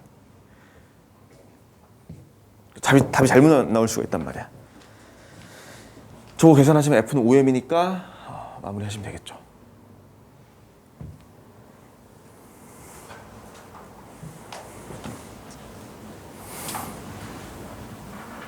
자, 맞지? 질량 3kg 나오죠?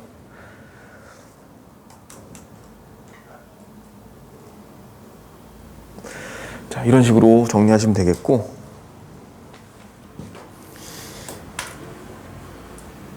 17번.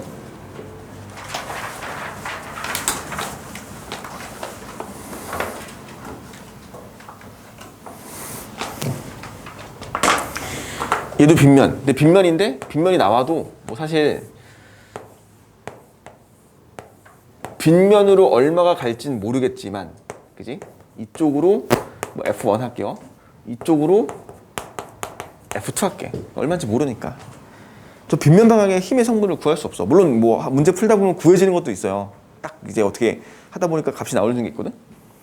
근데 기본적으로 구할 수 없는 값이기 때문에 그냥 문제 모르니까 하나 놔야 돼. 근데 빼먹으면 안 되고. 자, 문제 밑줄 쳐놓으세요. 그 각각 가속도 크기가 1이래. 각각 가속도 크기가 1에. 이런 형태의 표현 나올 거거든 앞으로. 자, 얘가 지금 분명히 이 상태 4kg짜리 물체랑 M짜리 물체가 빗면에 놓여진 상태로 운동을 하고 있었대. 근데 여기다가 20을 추가해 준 거거든. 여기다 추가로 20을 더했는데 가속도 크기가 바뀌지 않았다는 얘기는 얘가 처음에 어디로 운동하고 있었어야 돼? 요 방향으로 운동하고 있었겠 처음에. 그지? 근데 20 추가했더니 방향이 바뀐 상태로 가속도 크기 1로 나와야겠지. 그러니까 각각 가속도 크기가 1이라는 얘기는 방향이 바뀌었다는 뜻이야, 무조건. 방향이 바뀌지 않고선 설명이 불가능하거든. 그럼 처음에는 F1이 더 컸다고 볼게요. F1을 플러스라고 볼까? 마이너스 보고. 그럼 처음에는 F1 마이너스 F2만큼 운동하고 있었던 거야. 됐지? 그러면 전체 질량 4 플러스 2, 6이니까 6이죠. 플러스 M 한 개 가속도가 1이었던 거죠. 이렇게. 저 왼쪽을 지금 플러스로 봤어. F1이 더 컸을 거니까. 그지? 그런 상태에서 20을 추가했죠. 이제 여기가 마이너스인 거야, 얘네들이. 마이너스. 그러면은 자, F1 마이너스 F2 있는 상태에서 마이너스 20 추가했지? 질량 6 플러스 M 그대로죠? 가속도 마이너스 1이죠. 크기 바뀌고 방향 반대니까. 크기 갖고 방향 반대니까. 이렇게 놓으시면 돼요.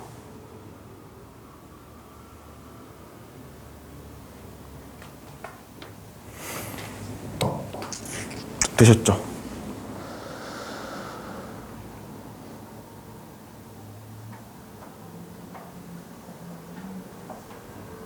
이거 마무리하면 되는 거지.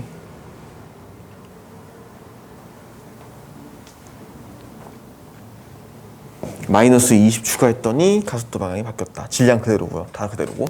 이렇게 놓으시면 돼요.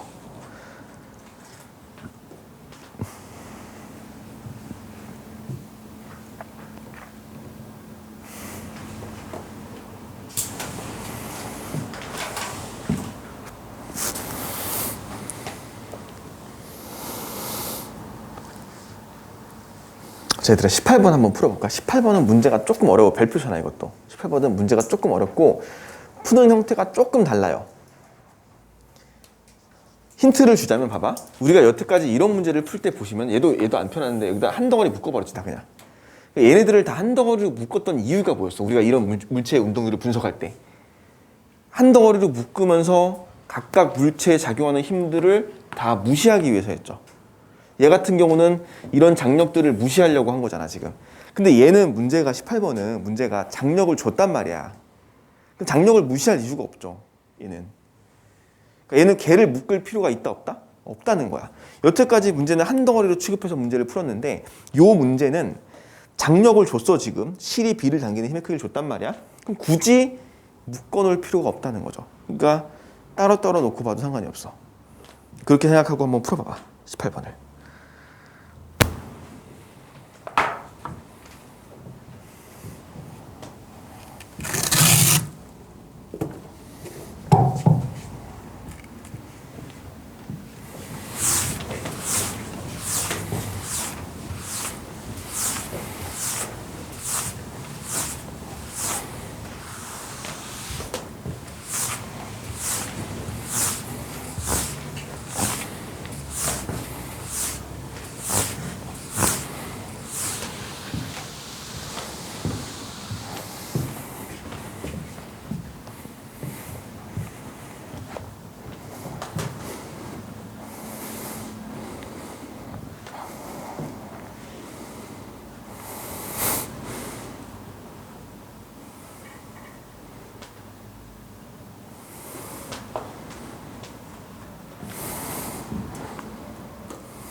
그리고 그것도 주의하셔야 돼요. 거기 문제 보시면은 A의 그 F를 제거한 후 거기부터 봐봐. 마지막 줄에 F를 제거한 후 A에 작용하는 알자 힘은 F의 크기의 15분의 1이라고 줬고요. 방향이 F와 반대라 그랬어. 그러니까 이제 아래쪽을 플러스로 놓는다면 방향은 마이너스가 붙는다는 거야. 그치? 요거 이제 주의하셔야 돼요. 방향을 반대라고 줬어.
자, 봐볼까?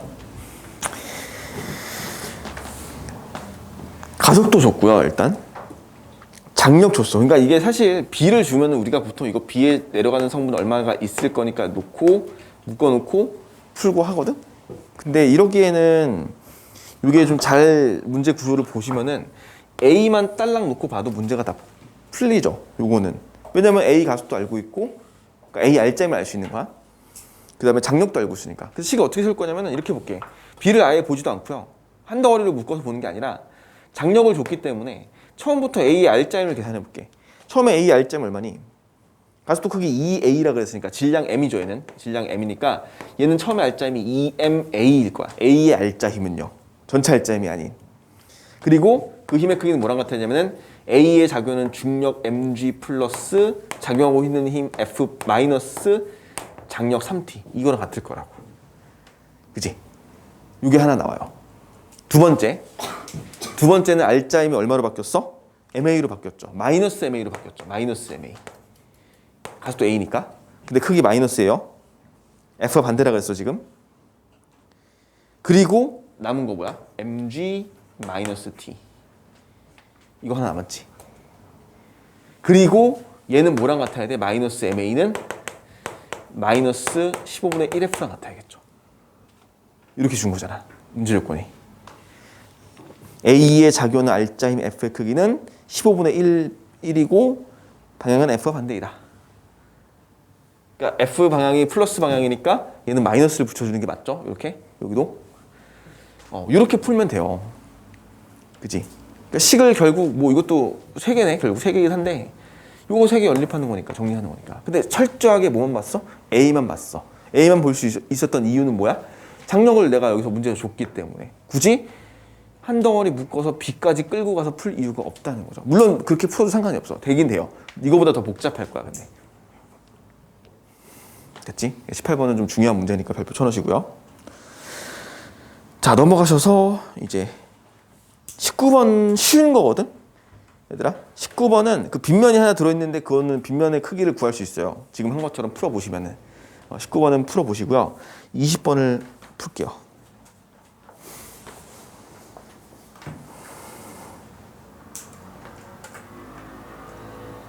자, 다음 주에는 그 운동량, 충격량 진도를 나가는데 그거는 조금밖에 안 나갈 거고 운동 법칙을 포함한 운동량, 충격량에서 우리가 다룰 게 특히 물리원에서 다룰 게 뭐냐면 충돌에 관련된 부분이야.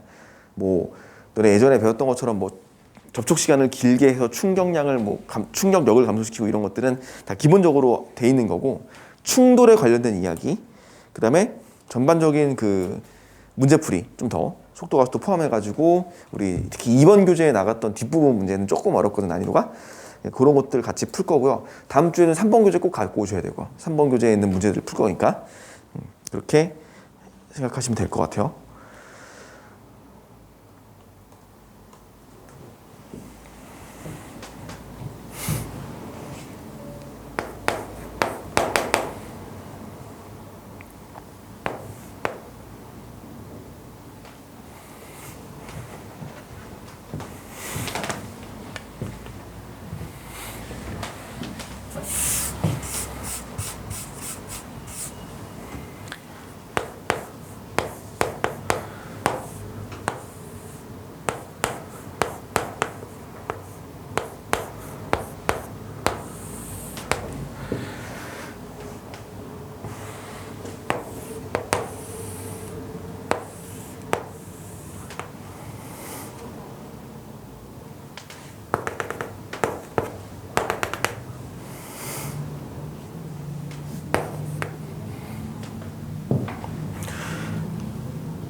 자, 보면은 이게 이제 중요한 얘기가 여기 있죠. 여기 그 등속도 운동 구간.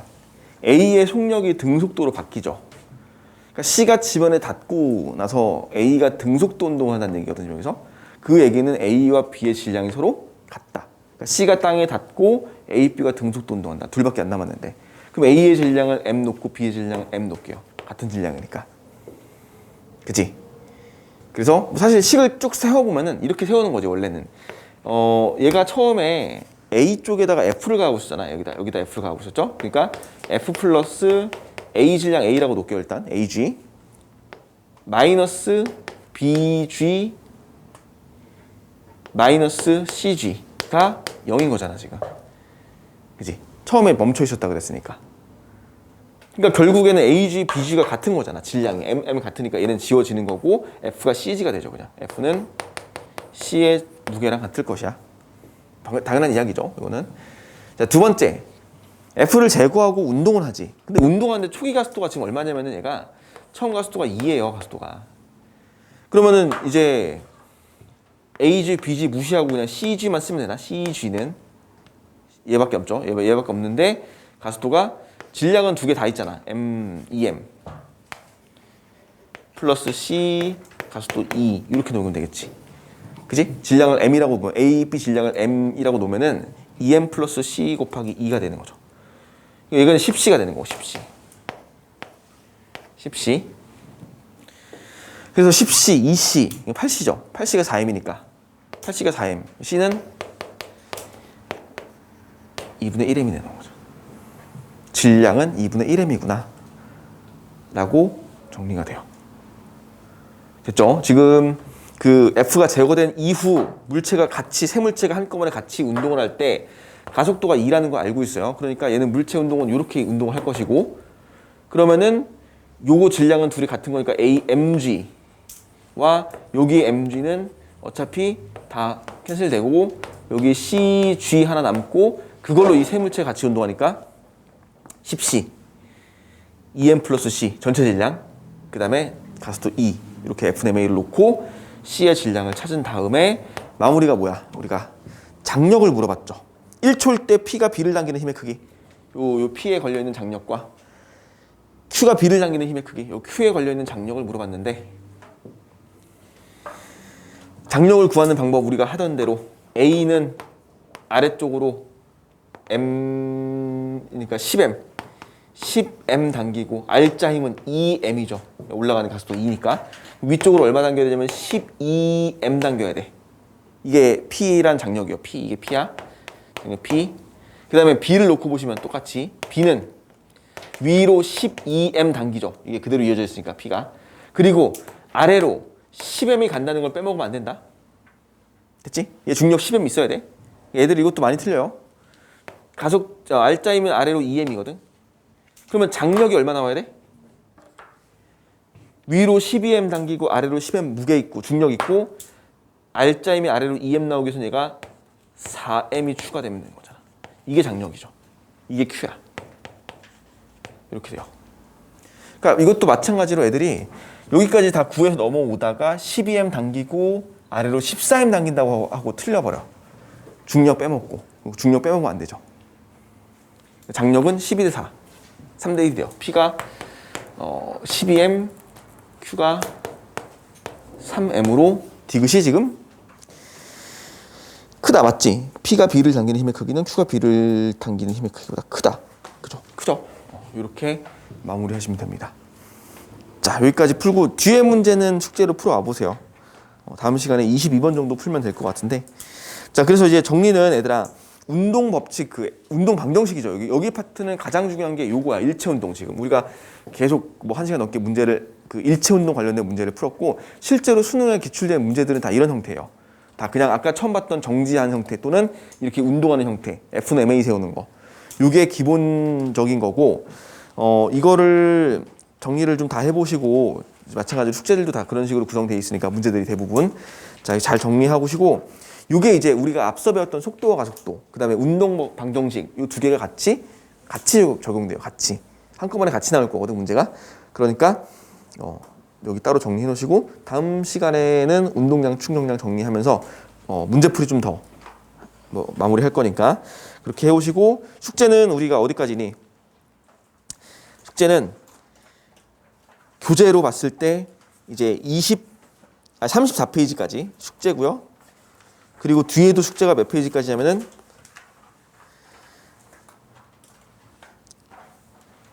뒤에 숙제는 101페이지까지네. 교재 1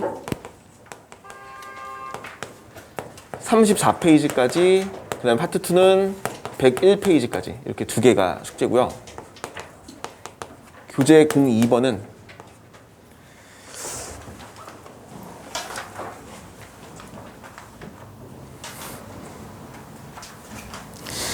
앞부분 문제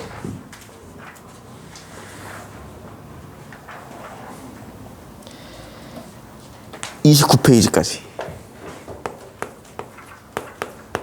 그 다음에 뒷부분은